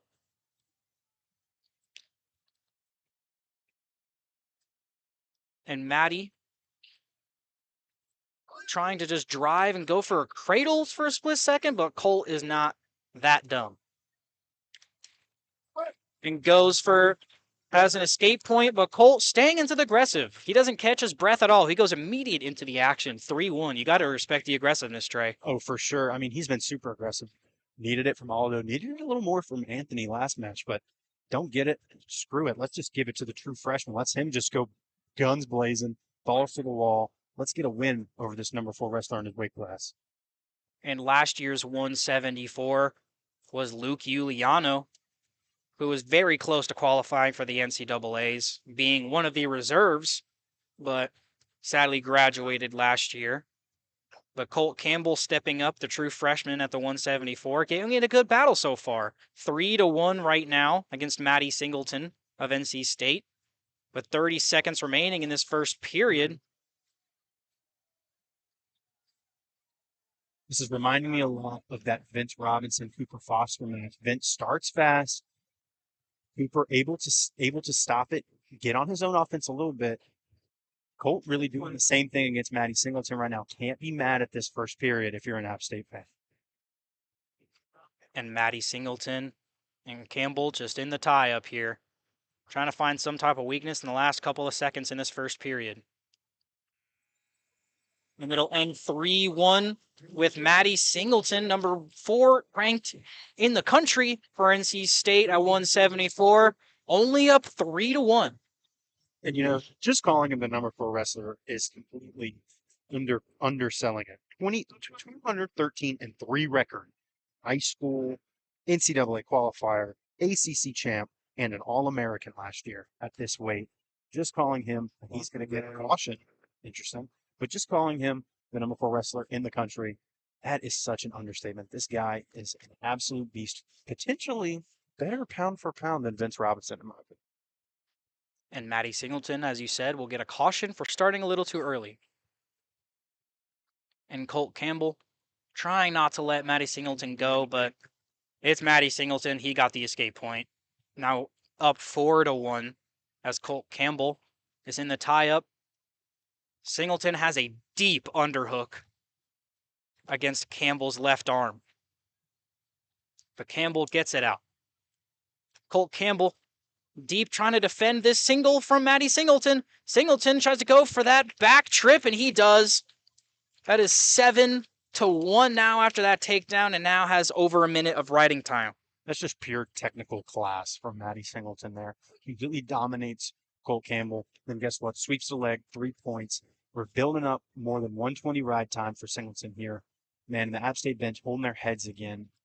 Can't really be this mad at the true freshman here, but man, this is looking like another pure domination match. And a minute remaining in this second period as Maddie Singleton tries to get Campbell's right arm. Tries to go for a chicken wing. Tries to go for a tilt, but lets it go. And Singleton has a leg in. Just flattening out Colt Campbell with 35 seconds remaining. Campbell tries to sit out, but Singleton follows him. 30 seconds remaining. And Campbell defends the cradle attempt. And Campbell tries to sit out. And it looks like Singleton had a tilt for a split second. And it looks like Colt Campbell was very close to getting a reverse. And he's given an escape point at the very least. Almost had a reversal there against number 4 ranked in the world, Maddie Singleton. That was crazy. Kind of comes in. I really thought he was going to get the reversal there. I had my hands up for a 2. But hey, 7-2, you're going in. The lead on top. I believe Campbell will be starting on. He's bottom. He had the decision. My bad. But he gets the decision here. You got the momentum from the third, from the end of the second period. Crowd is a little more dead than I really want them to be. Hype this true freshman up. This is how these wrestlers get this mood and this motion is through the crowd and then hyping them up. And Colt gets the escape point to make it 7-3, working in that tie against Maddie Singleton of NC State. Campbell tries to go for a snap down. Singleton stays there with him, stays in front. Singleton goes for a single leg. Oh my goodness, Colt Campbell gets the takedown against Maddie Singleton, making it 6-7. And 1 minute, 30 seconds remaining. It's what, Dane? It's 6-7. The score is 7-6 with 2 minutes of riding time, but must be less, and he lets him up with an escape point, making it 8-6. 1:15 remaining for Colt Campbell. Singleton tries to go for his own little single leg attempt, but Colt defends it, both in the tie-up. You hear the hype up from the crowd. He's got 1 minute. Let's go, Colt. Let's go. He needs it now. He's working Maddie Singleton really good here. I think we could see a shot coming up from Campbell here soon. And Colt with less than a minute remaining. This varsity gym is electric. Campbell has that single leg, has the ankle. Singleton defending on for dear life. Campbell trying to circle around. Singleton just trying to stay in front. 30 seconds remaining. Campbell trying to get it. He's on bottom. He needs to work. He lets go of that leg. Stays in front. 20 seconds remaining. Varsity Jim trying to let have it. Trying to go for a stalling call of any kind. Campbell shoots another takedown attempt, and there's still no stalling at all. No warning. We've only seen one stalling call, and it looks like 5 seconds remaining. Colt needs to shoot, and that will be the end of the match. And that will be 8-6. 9-6, as 1 point will be given. And close match from the true freshman there, but that was winnable. We've been seeing some really good things from these true freshmen for this Mountaineers team. Cole Campbell, what a third period. I really thought he was going to get that takedown there, send us into sudden victory. But you got to be hyped up for these true freshmen coming in. This App State team knows how to recruit. And this, something I haven't seen much yet of, John Mark Bentley went to Colt Campbell straight after the loss and goes into the locker room, aka the wrestling room here in Varsity Gym. Wishes him good luck. And as Tomas Brooker, the NCAA qualifier at 184, with his long-awaited home debut in over a year. Yeah, I think Coach Bentley has been really preaching get these extra points. We need extra points on the board. I think if there's any wrestler that could really get some right here, it's going to be Tomas Brooker versus sixth-year guy Don Cates from NC State. Now, Cates, this is his first year wrestling since 2022. This is a huge prove-it year for Cates. I mean, it's his last year, but huge prove-it matches. Brooker gets the outside single leg ankle pick. And Tomas Brooker on top, trying to work some magic. Gets that wrist control, goes for a mat return.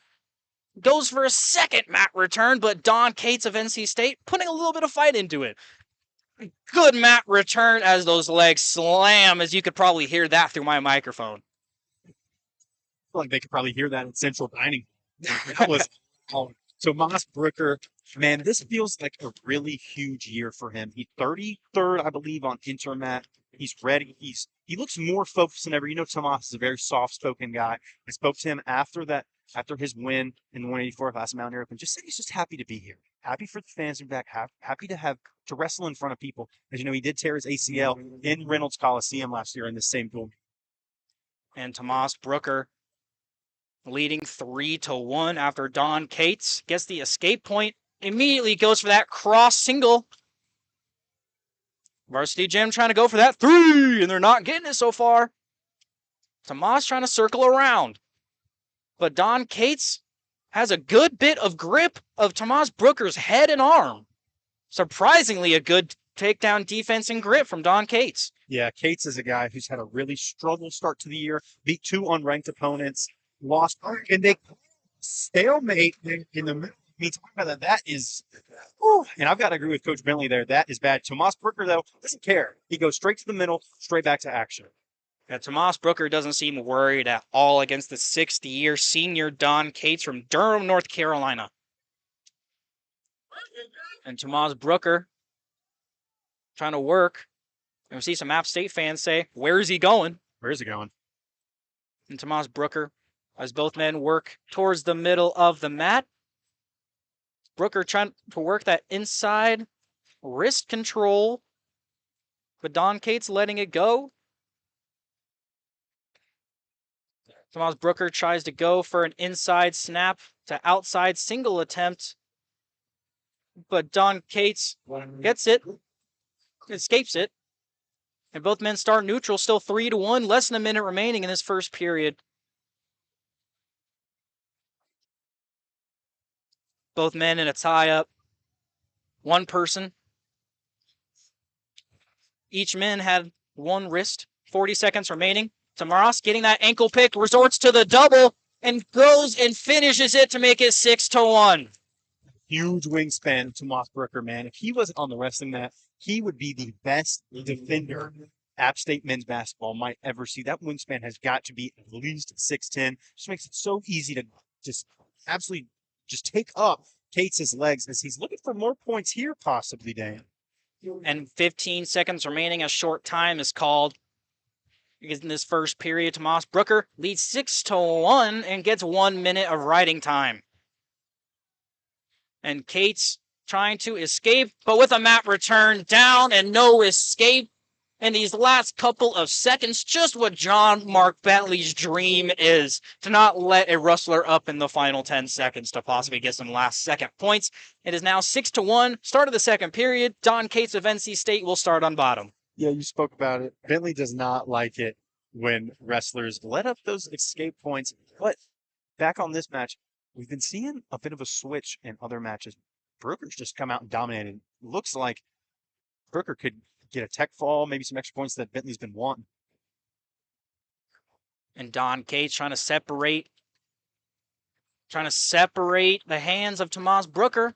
Almost did for a split second, but Tomas gets right back behind, but just lets Don Cates go. Now 6-2. Tomas Brooker leads by 4. And as you said, Tomas Brooker has an extremely wide wingspan. That gives him such an advantage against guys who are shorter than him. For example, Don Cates. And they call a stalling warning on Don Cates of NC State, as the varsity gym has been calling for that for the past 5 matches. Hard to blame. Hard to blame. In both men and the tie-up, but Tomas has a 2-on-1, but lets it go on Don Cates. An example, where is he going? I like that guy. Yeah, that guy, he wants action. And so does this ref. And Tomas Brooker has the single, trying to get the wrist control, has the hip outside, trying to circle around, has that ankle. Don Cates trying to go out of bounds, trying to call for another stalling call, and trying to get that 3. Tomas Brooker gets the 3 and has that toe in bounds. And we'll make it 9-2 with 40 seconds remaining in this second period. Man, Tomas Brooker, we spoke about the wingspan. We spoke about other things. This technical ability, Don Cates had a really good takedown defense there. Had all the ability to kind of reverse, not reverse the takedown, but reverse the hold on Brooker. Brooker, he's also, as I say that, he's going to go out of bounds. Did a really good job of keeping himself in bounds. Build up this ride time. This ride time's almost, we could see it go over 2 minutes just in the second period. Exactly. And this riding time being 1:54, as Don Cates will go back on bottom after going out of bounds. 25 seconds remaining in this second period. We'll start again. And Tomas Brooker just staying on top. And it's official, 2 minutes of riding time for Tomas Brooker. 15 seconds remaining. Tomas having the 2-on-1 wrist control on Don Cates' right arm. Has the inside leg. Tomas is trying to work some balance here in these last couple seconds, possibly get some near fall. But as the time expires, no points will be given. It is still 9-2. Varsity Gym trying to plead their case, saying, hey, these NC State guys, they're waiting stuff out. They're not really having that much. They're on the defensive on some sides, but it's kind of been 50-50 for NC State. It has. That's kind of the game plan for Papalizio in these late games. It's always been the game plan for him and his wrestlers. Just let the last 5 seconds ride. If you give up a point, you give up a point. Usually they can make up for it by takedowns. Takedowns in the next period. Cates, not really the case coming up here.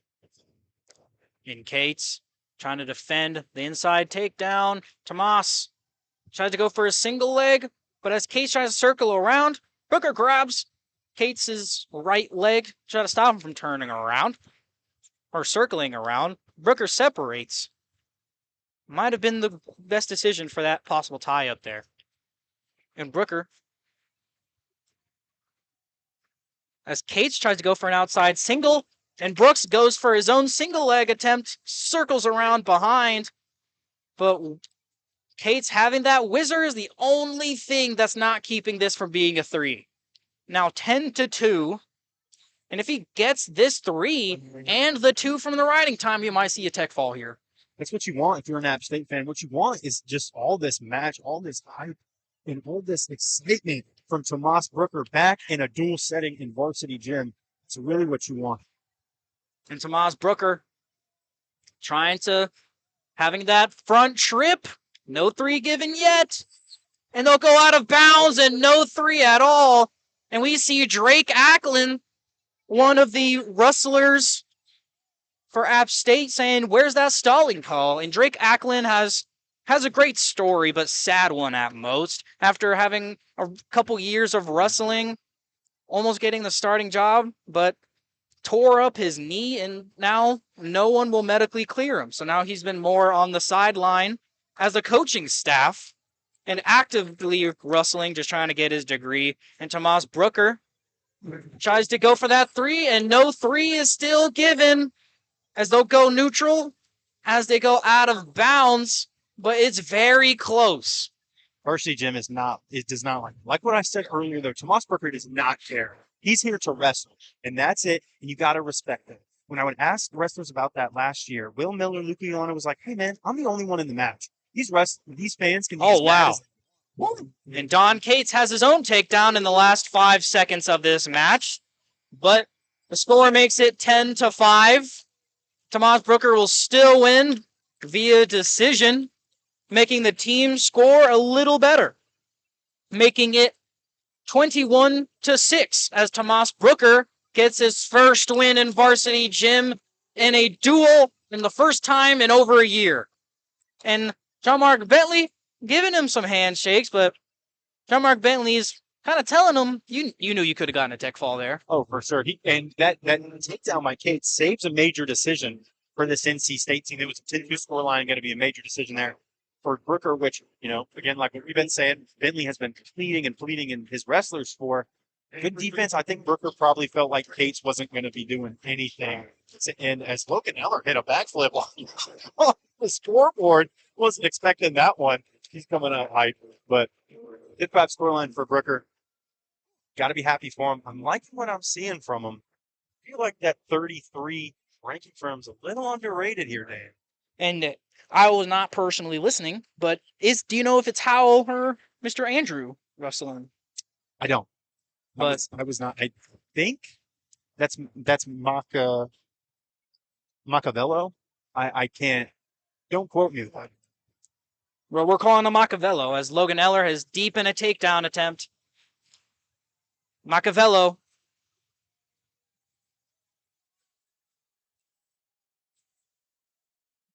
And Eller circling around, trying to get that takedown.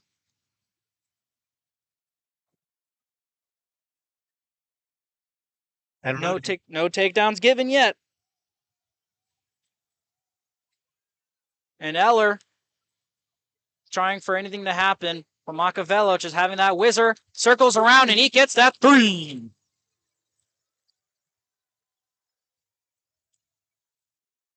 And we'll start to go out of bounds as Logan Eller's toe is still in bounds, keeping it from going out.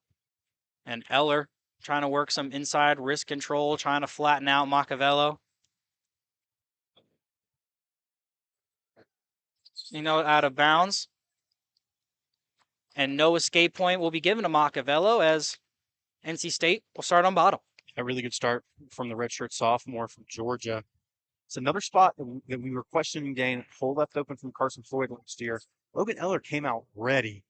Let's see if he can continue this going. This 84-97 heavyweight range when Isaac Trumbull isn't wrestling for NC State is really that soft spot, like what we've been saying. App State has the ability to pick up some points here, make this scoreline. They're unable to win anymore with a 21-6 scoreline, but make it look a little bit respectable.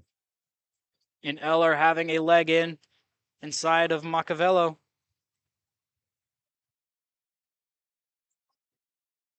Machiavello's not really doing much.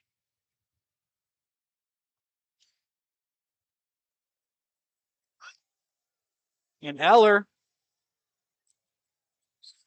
And they call it potentially dangerous. Wow. That is a move that most high schoolers do. Like, I don't know. You got to question that call there.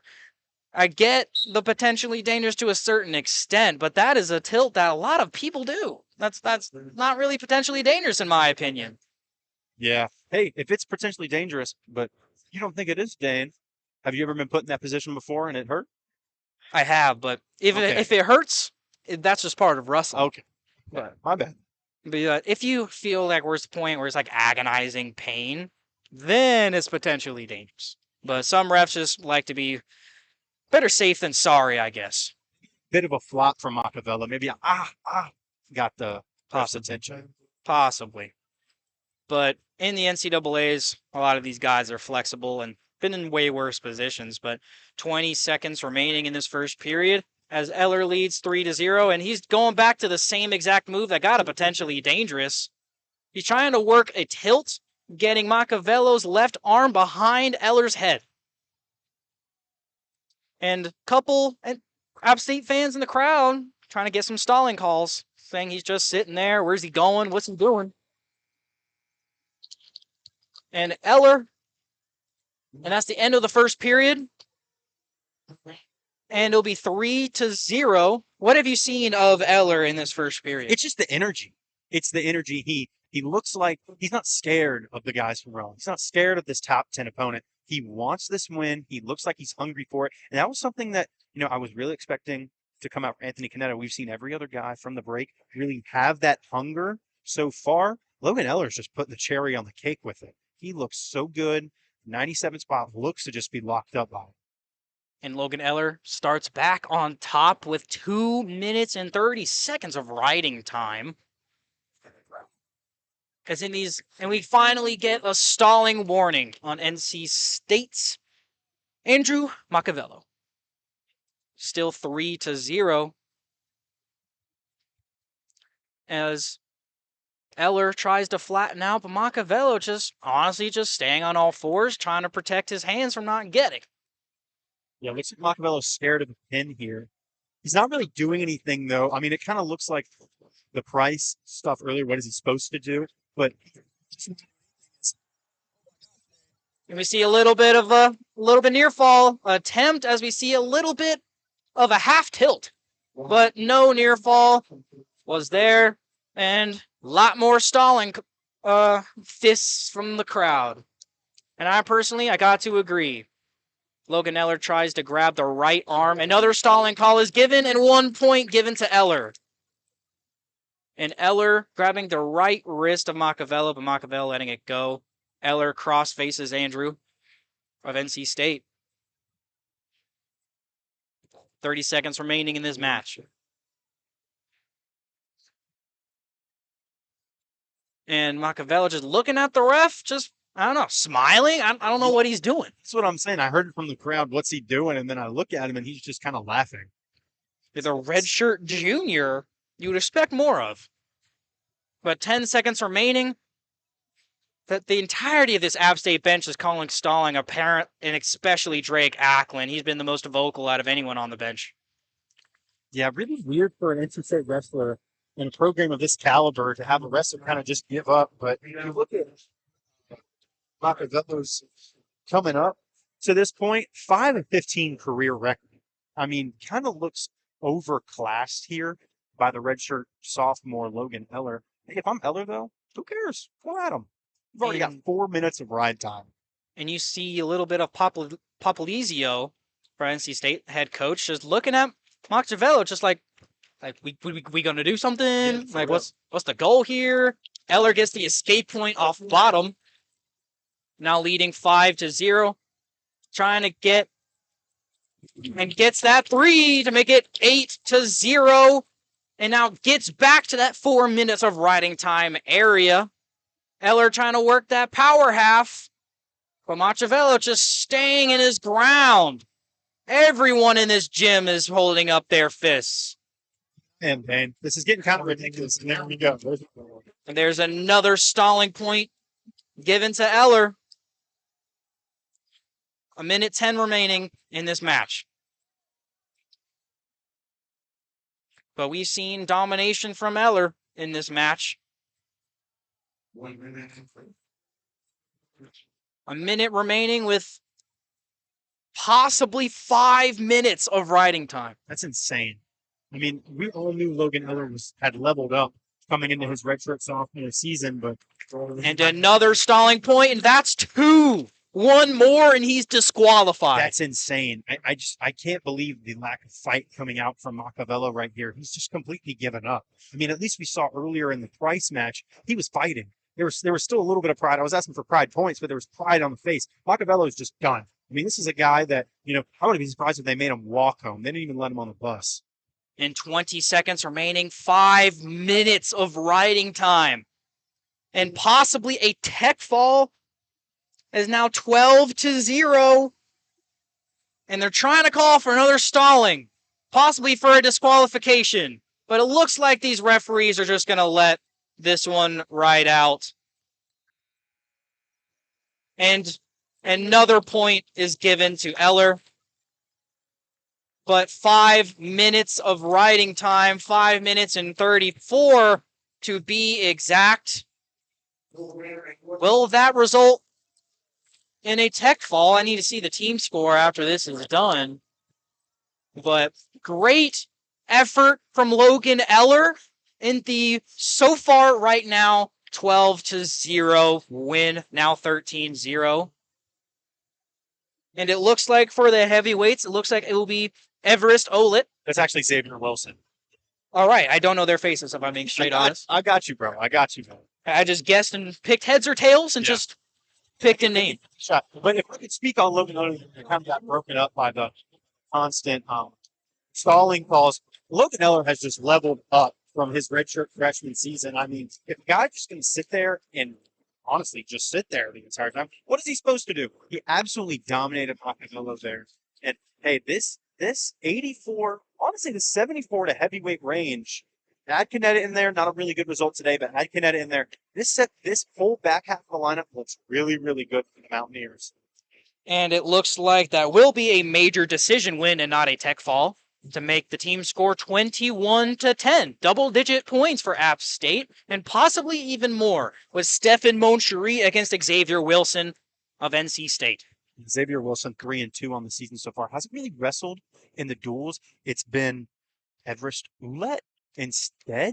So really interesting for Papa Polizio to go to an unproven heavyweight here to go up against the NCAA qualifier. And then Moncherie, in the first couple periods, depending on who his opponent is, he's kind of more cautious. Because the first period of what I've seen from Moncherie is mostly a waiting period. Yeah. Of like, what is my opponent capable of? What is he good at? What is he going to do? And then second period hits, and it's all down there from there. Yeah, crowd will be a big factor in this match. Steph, someone who really runs off of crowd hype. We saw that in the Camel match last year. We saw it in the SoCons. That was an App State black and gold out, and Steph just kept feeding off of it. And Moncherie just in the tie-up here. 2 minutes remaining in this heavyweight matchup between NC State's Xavier Wilson and App State's Stefan Moncherie. And Xavier Wilson goes for a takedown attempt, and Stefan Moncherie, like a linebacker, going for his own in retaliation, but Xavier Wilson has some takedown defense in him.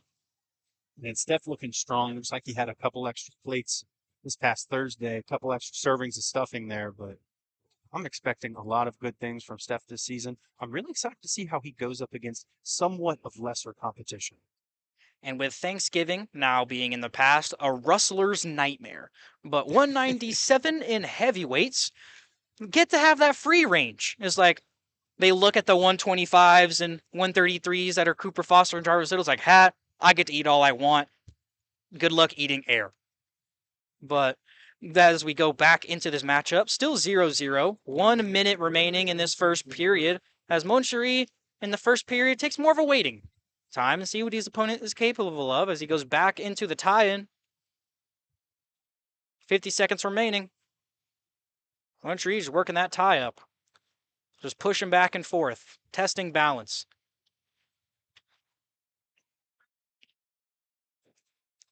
Moncherie went for a little bit of a fake. But Wilson not really falling for it, but a little bit of hesitation. 20 seconds remaining as Moncherie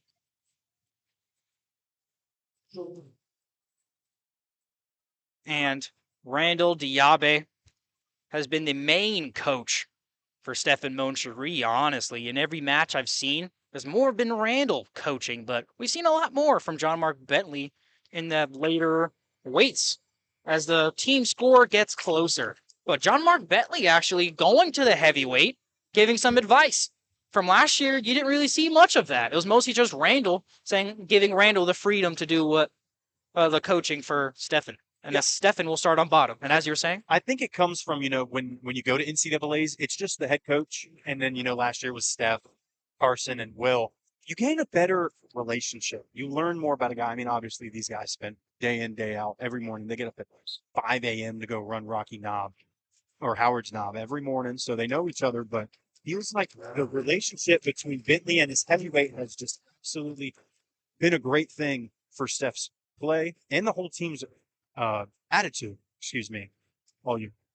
and Mon Cherie has an escape point from bottom and goes immediately into the aggressive side and gets a takedown. Makes it 4-0. A minute 30 remaining in this second period. And it's weird to see. Is like, because Stefan gets into some points in past last years where he got a little bit of point trouble and he gets that last minute. Yeah. But in that first period, he's so patient. I know. It's like, if you could have had these takedowns, could you have went to the first period? But I wanna see what he has to say about his strategy. But what do you think of that, Trey? I kind of like it. If you're a heavyweight, you want to feel your guy out. You want to really just know what they're going to do. Getting that headlock right there. It's a great song comes on by that state PA crowd. Sorry, Dane. Opponent. And, Steph is exactly what you're saying. He gets in a 6-0 hole, and then what does he do? Bang. It's 9-6. That just makes no sense to me. It's something super cool, something super interesting. Steph, another quiet guy. So every time you ask him about it, he kind of just, that's what I do, man. And Stefan really knows balance like no one else. Less than a minute remaining. Saw a little bit while he's on top against Xavier Wilson of NC State. As we get less than a minute remaining near the 45-second mark, Stefan trying to work some wrist control, 2s on 1s. Trying to work some magic.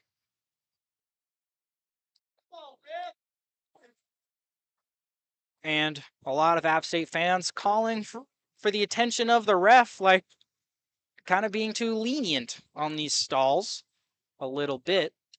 But Mon Cherie trying to work some tilts off of the wrist control with less than 20 seconds remaining. And stalling on Xavier Wilson of NC State. And Stefan with 5 seconds remaining in this first period. And that is the end of the second period as Xavier Wilson will start on top. Yeah. Well, actually, neutral. Sorry. As Xavier Wilson chooses neutral. Interesting choice there for neutral. I mean, maybe he just knows he can't get out of Mon Cherie's hold. Like what I was going to say, though, his ability to just hold his opponent was just absolutely dominant in that period. But you also open up the gates for Steph to get a takedown here, add some more points onto the scoreboard. And when Stefan Mon Cherie gets in, he's standing tie-up. It's so aggressive. And as he goes into the aggressive tie-up, that leads to a single leg takedown, and that's 3, making it 7-0. And possibly with 20 more seconds with 2 minutes of riding time. And they will go out of bounds and start back in the middle with Xavier Wilson of NC State being on bottom, the position he so desperately hates. Yeah, if I'm Steph here, let's hit some points on the board. Add 4 or 5 points extra, make this a less than 8-7 point game for the Mountaineers here. I mean, this is the final match. There's no ability to win, but hey, a 21-13. If you can get extra points here, let's go get them. 21-14, 21-15 is no slouching. It's the number 10 team in the country. Exactly. And as Stefan Mon Cherie working the tie-up, goes for a bit of a single leg fake, and Xavier Wilson goes for a double leg. Mon Cherie circles around, gets that 3 of his own, making it 10-1. A minute and 5 remaining in this match. Yeah, ride time locked. And Mon Cherie is going to let him up in for hopes of more points, possibly trying to get that tech fall. He wants it, Dane. And 50 seconds remaining. Mon Cherie goes for a fake, goes back up. Level changing, goes back up, goes back down, goes back up, goes back down, working the tie-up.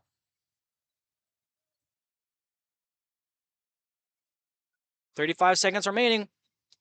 Moncherie gets that, tries to work that double leg as Avery Wilson tries to retaliate. And Stefan goes for his own. That's another 3. 30 seconds remaining. Randall and John Mark Bentley saying, hey, let him up. Get those points. You need this. Go. And they're telling him, go aggressive. Less than 20 seconds remaining. He goes, gets that throw. And that's a takedown. Making it 16-3. Telling him just to stay there, as it will be a major decision. Varsity Gym went crazy. And 3 by Stefan Moncherie. And the 3 from Moncherie makes it 6-17-3. Love a good old rhyming ballad. And 17-3, just, I believe, 1 point away from a tech fall. But that is okay, as that is a major decision of 4 points. So App State and the team score a lot of individual wins today. But as a team, a score of 21-14, getting the loss. But in a borderline top 10 team, or actually is top 10 team, a team that NC State is, how important is this close of a victory for NC State, or this close of a loss for App State? It's huge. I think that App State is kind of going to be kicking themselves a little bit, because if you go back and you win that Caden Keyser match, this is an 18-17 match. That's huge. And then if you get Anthony Canetta, he was right there the entire time. So let's go Campbell going up against Singleton.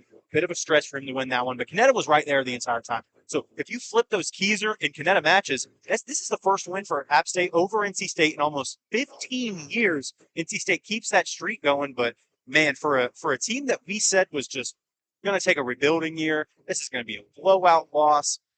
What a result for this App State team. I think this could possibly be a better team than last year that was runner-up in the regular season in the SoCon and eventually won first place at the tournament. And what match were you, like, before this match, or before any of the matches, you said the match to watch was Cooper Foster. Oh, for and sure. That showed. That was a great match. Yeah. So out of any match, do you still go with that match with Cooper Foster, or what match excited you the most? I think coming into it, I was just more excited to see Vince wrestle. I mean, the first time I saw him wrestle live was this same dual meet last year when he went up against, I can't remember if it was Bryson Terrell or... I believe it was Bryson Terrell. He was the main starter. Yeah, it was Bryson Terrell.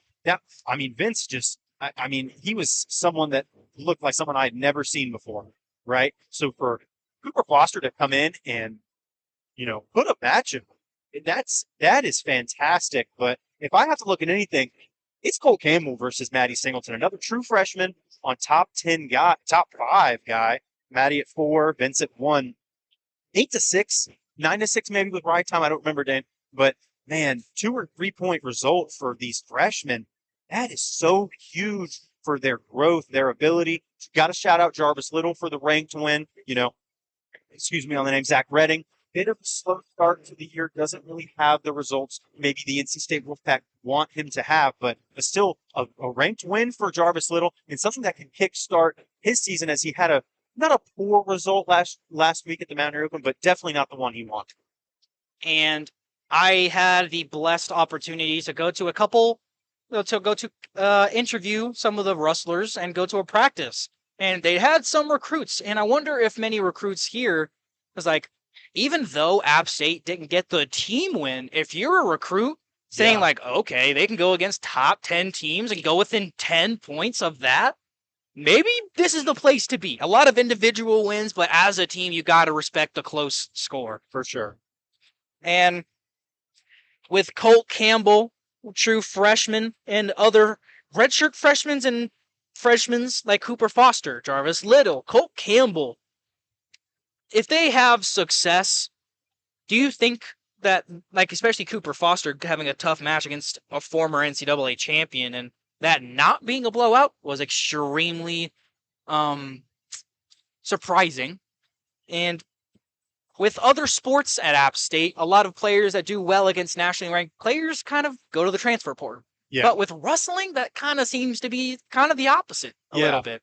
It's weird. We've seen wrestlers do it in the past. Tommy Askey went to Minnesota, Kib Smith to Nebraska, Carson Floyd to Iowa State. We've seen these guys, but they're only going to top programs. It's not like they're transferring to, I mean, NC State's top program, but it's not like they're transferring to UNC. It's not like they're transferring to Yeah, it's like another school yeah. in a similar fashion.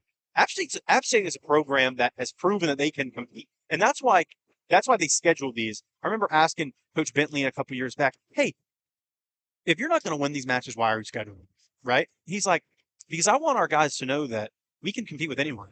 And hey, if you're an App State recruit, like what you were talking about, heck, even if you're an App State senior, you come out of this and go, man, we should have been at the national duels 15 days ago. We can go to Cliff Keen and compete. We can go to these national opens and duels and go to NCAAs. And heck, after this, we can go to the SoCons and just sweep." I mean, looking down the list, I mean, Cooper Foster, a great result. Jarvis Little, upset win. Aldo Hernandez, 149. Caden Keyser had a pretty okay result. Not the result he wanted. Definitely could have won that match, but a close match against a number 9 guy in his weight class, Jeremiah Price. Like to see more from him. You'd really like to see more from Jeremiah Price. That's my main gripe with this dual meet. Not the same Jeremiah Price that we saw last year. And that's kind of heartbreaking. But knowing what he did last year, him and Canetta were fighting for that spot all year. And once it hit the turn of the calendar, about January 1st, January 15th, we had that dual meet here against VMI, I believe so. We could see Price just level up one more time like we did last year. But after a result like this, just something that you don't want to see from Jeremiah Price. And from an NC State's perspective, do you see this score being this close as a weird win? Like, if you're a wrestling fan of NC State, it's like App State was 24, had 14 points as a top 10 school. A lot of previous not top ranked, but a lot of better schools at App State didn't even get 14 points from NC State. Yeah. So is this a disappointing win from NC State, Trey? I don't know if it's disappointing. I think the back half of this roster is a little disappointing. We hit that intermission and it was 15-3, I believe it was. And you're like, wow, I mean, Maddie Singleton's going to come out and get a pin. Canetta's going to let up, but they did it. They did it. I mean, you don't get the result you wanted from Canetta, and Colt Campbell doesn't get the win. But I mean, other than Maddie Singleton, this back half of this NC State roster, Will Denny, number 21, really good performances. Anthony Canetta, can't give him anything else. 184, Don Cates. You go up against Thomas Brooker, who's underrated.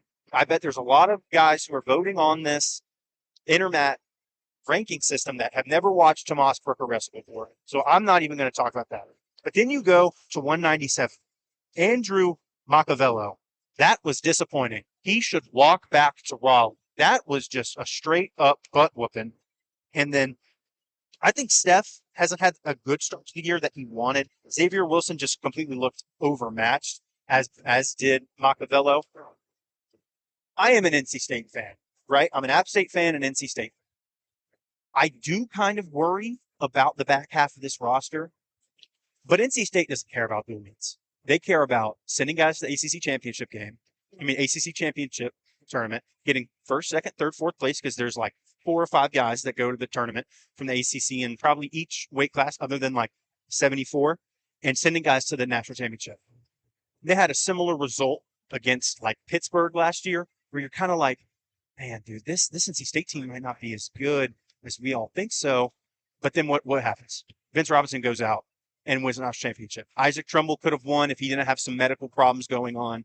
So I still think that this front half of the roster and the heavyweight is in a really good position for NC State. But man, again, 97, 84, 65 a little bit, and 33, you really have to question if you're Pat Papalizio going back to Raleigh. I'm interested to hear what he's going to say on the Pack Wrestle podcast this week. If I'm John Mark Bentley, though, switching it back to App State, I'm really, really excited for this season. I'm really excited for these young guys, Colt Campbell, Cooper Foster, and Logan Eller. Steph Moscherie is only a sophomore. Thomas Brooker is only a redshirt sophomore. Oldest guy on this roster, Dane, Anthony Canetta, Caden Keyser. And they still have 2 years left. Exactly. There's a lot of hope and a lot of want on this App State team. And I think John Mark Bentley knows that. And like you said, with 184, Don Cates not really showing up. The only other 184s on this roster is, like you said, Andrew Machiavello and Rylan Breen, the redshirt freshman. I don't know if you know enough I don't. from Rylan Breen, but do you consider putting a redshirt freshman in instead of a sixth-year senior? I think you roll with Cates. I think this is what we saw this from Christian Knopp or Klopp last year at 97. He kind of had rough patches, but he showed promise. You're not on this NC State wrestling team if you don't have potential or know what you're doing, right? So Cates is out there for a reason. Now, if you're going to roll with Machiavello at 97, you got to put someone else. I'm just going to say that. I know you asked about the 84 guy. 97 is a real hurt for this NC State roster and something that I'm kind of scared for going into dual meets against Virginia Tech. They already lost to Virginia Tech at national duels. They have an ACC matchup later in the season. UNC is always really good. Pittsburgh's okay. Cal, Stanford. I mean, you're always going to beat Duke by 40 no matter what. But I do kind of worry for this NC State team, especially the back half of the roster, like what I've been saying. And as we wrap up, as the next match here at wrestling will be a long way away, January 15th against VMI. Myself and Tristan Beazle will be on that call. And a lot of excitement and a lot of an upcoming great year for App State as they lose only 21-14 in today's loss. And that will make App State's record 2-4 over the year. But that 2-4 record makes it look a lot worse than it looks, because 21-14 losing to number 10 ranked in the country, NC State, is an absolute win in my book. And my name is Great Dane Maggard, here with Trey Dog Blake, here with 90.5 WASU. Thank you so much for tuning in and supporting wrestling, not only wrestling, but WASU sports. I'm Great Dane Maggard, here with Trey Dog Blake, and more wrestling will be around in January. And make sure to follow Dane.Maggard and Trey Blake _ on Instagram, and WASU.sports and 90.5 WASU FM on Instagram. Thank you so much for listening, and bye-bye.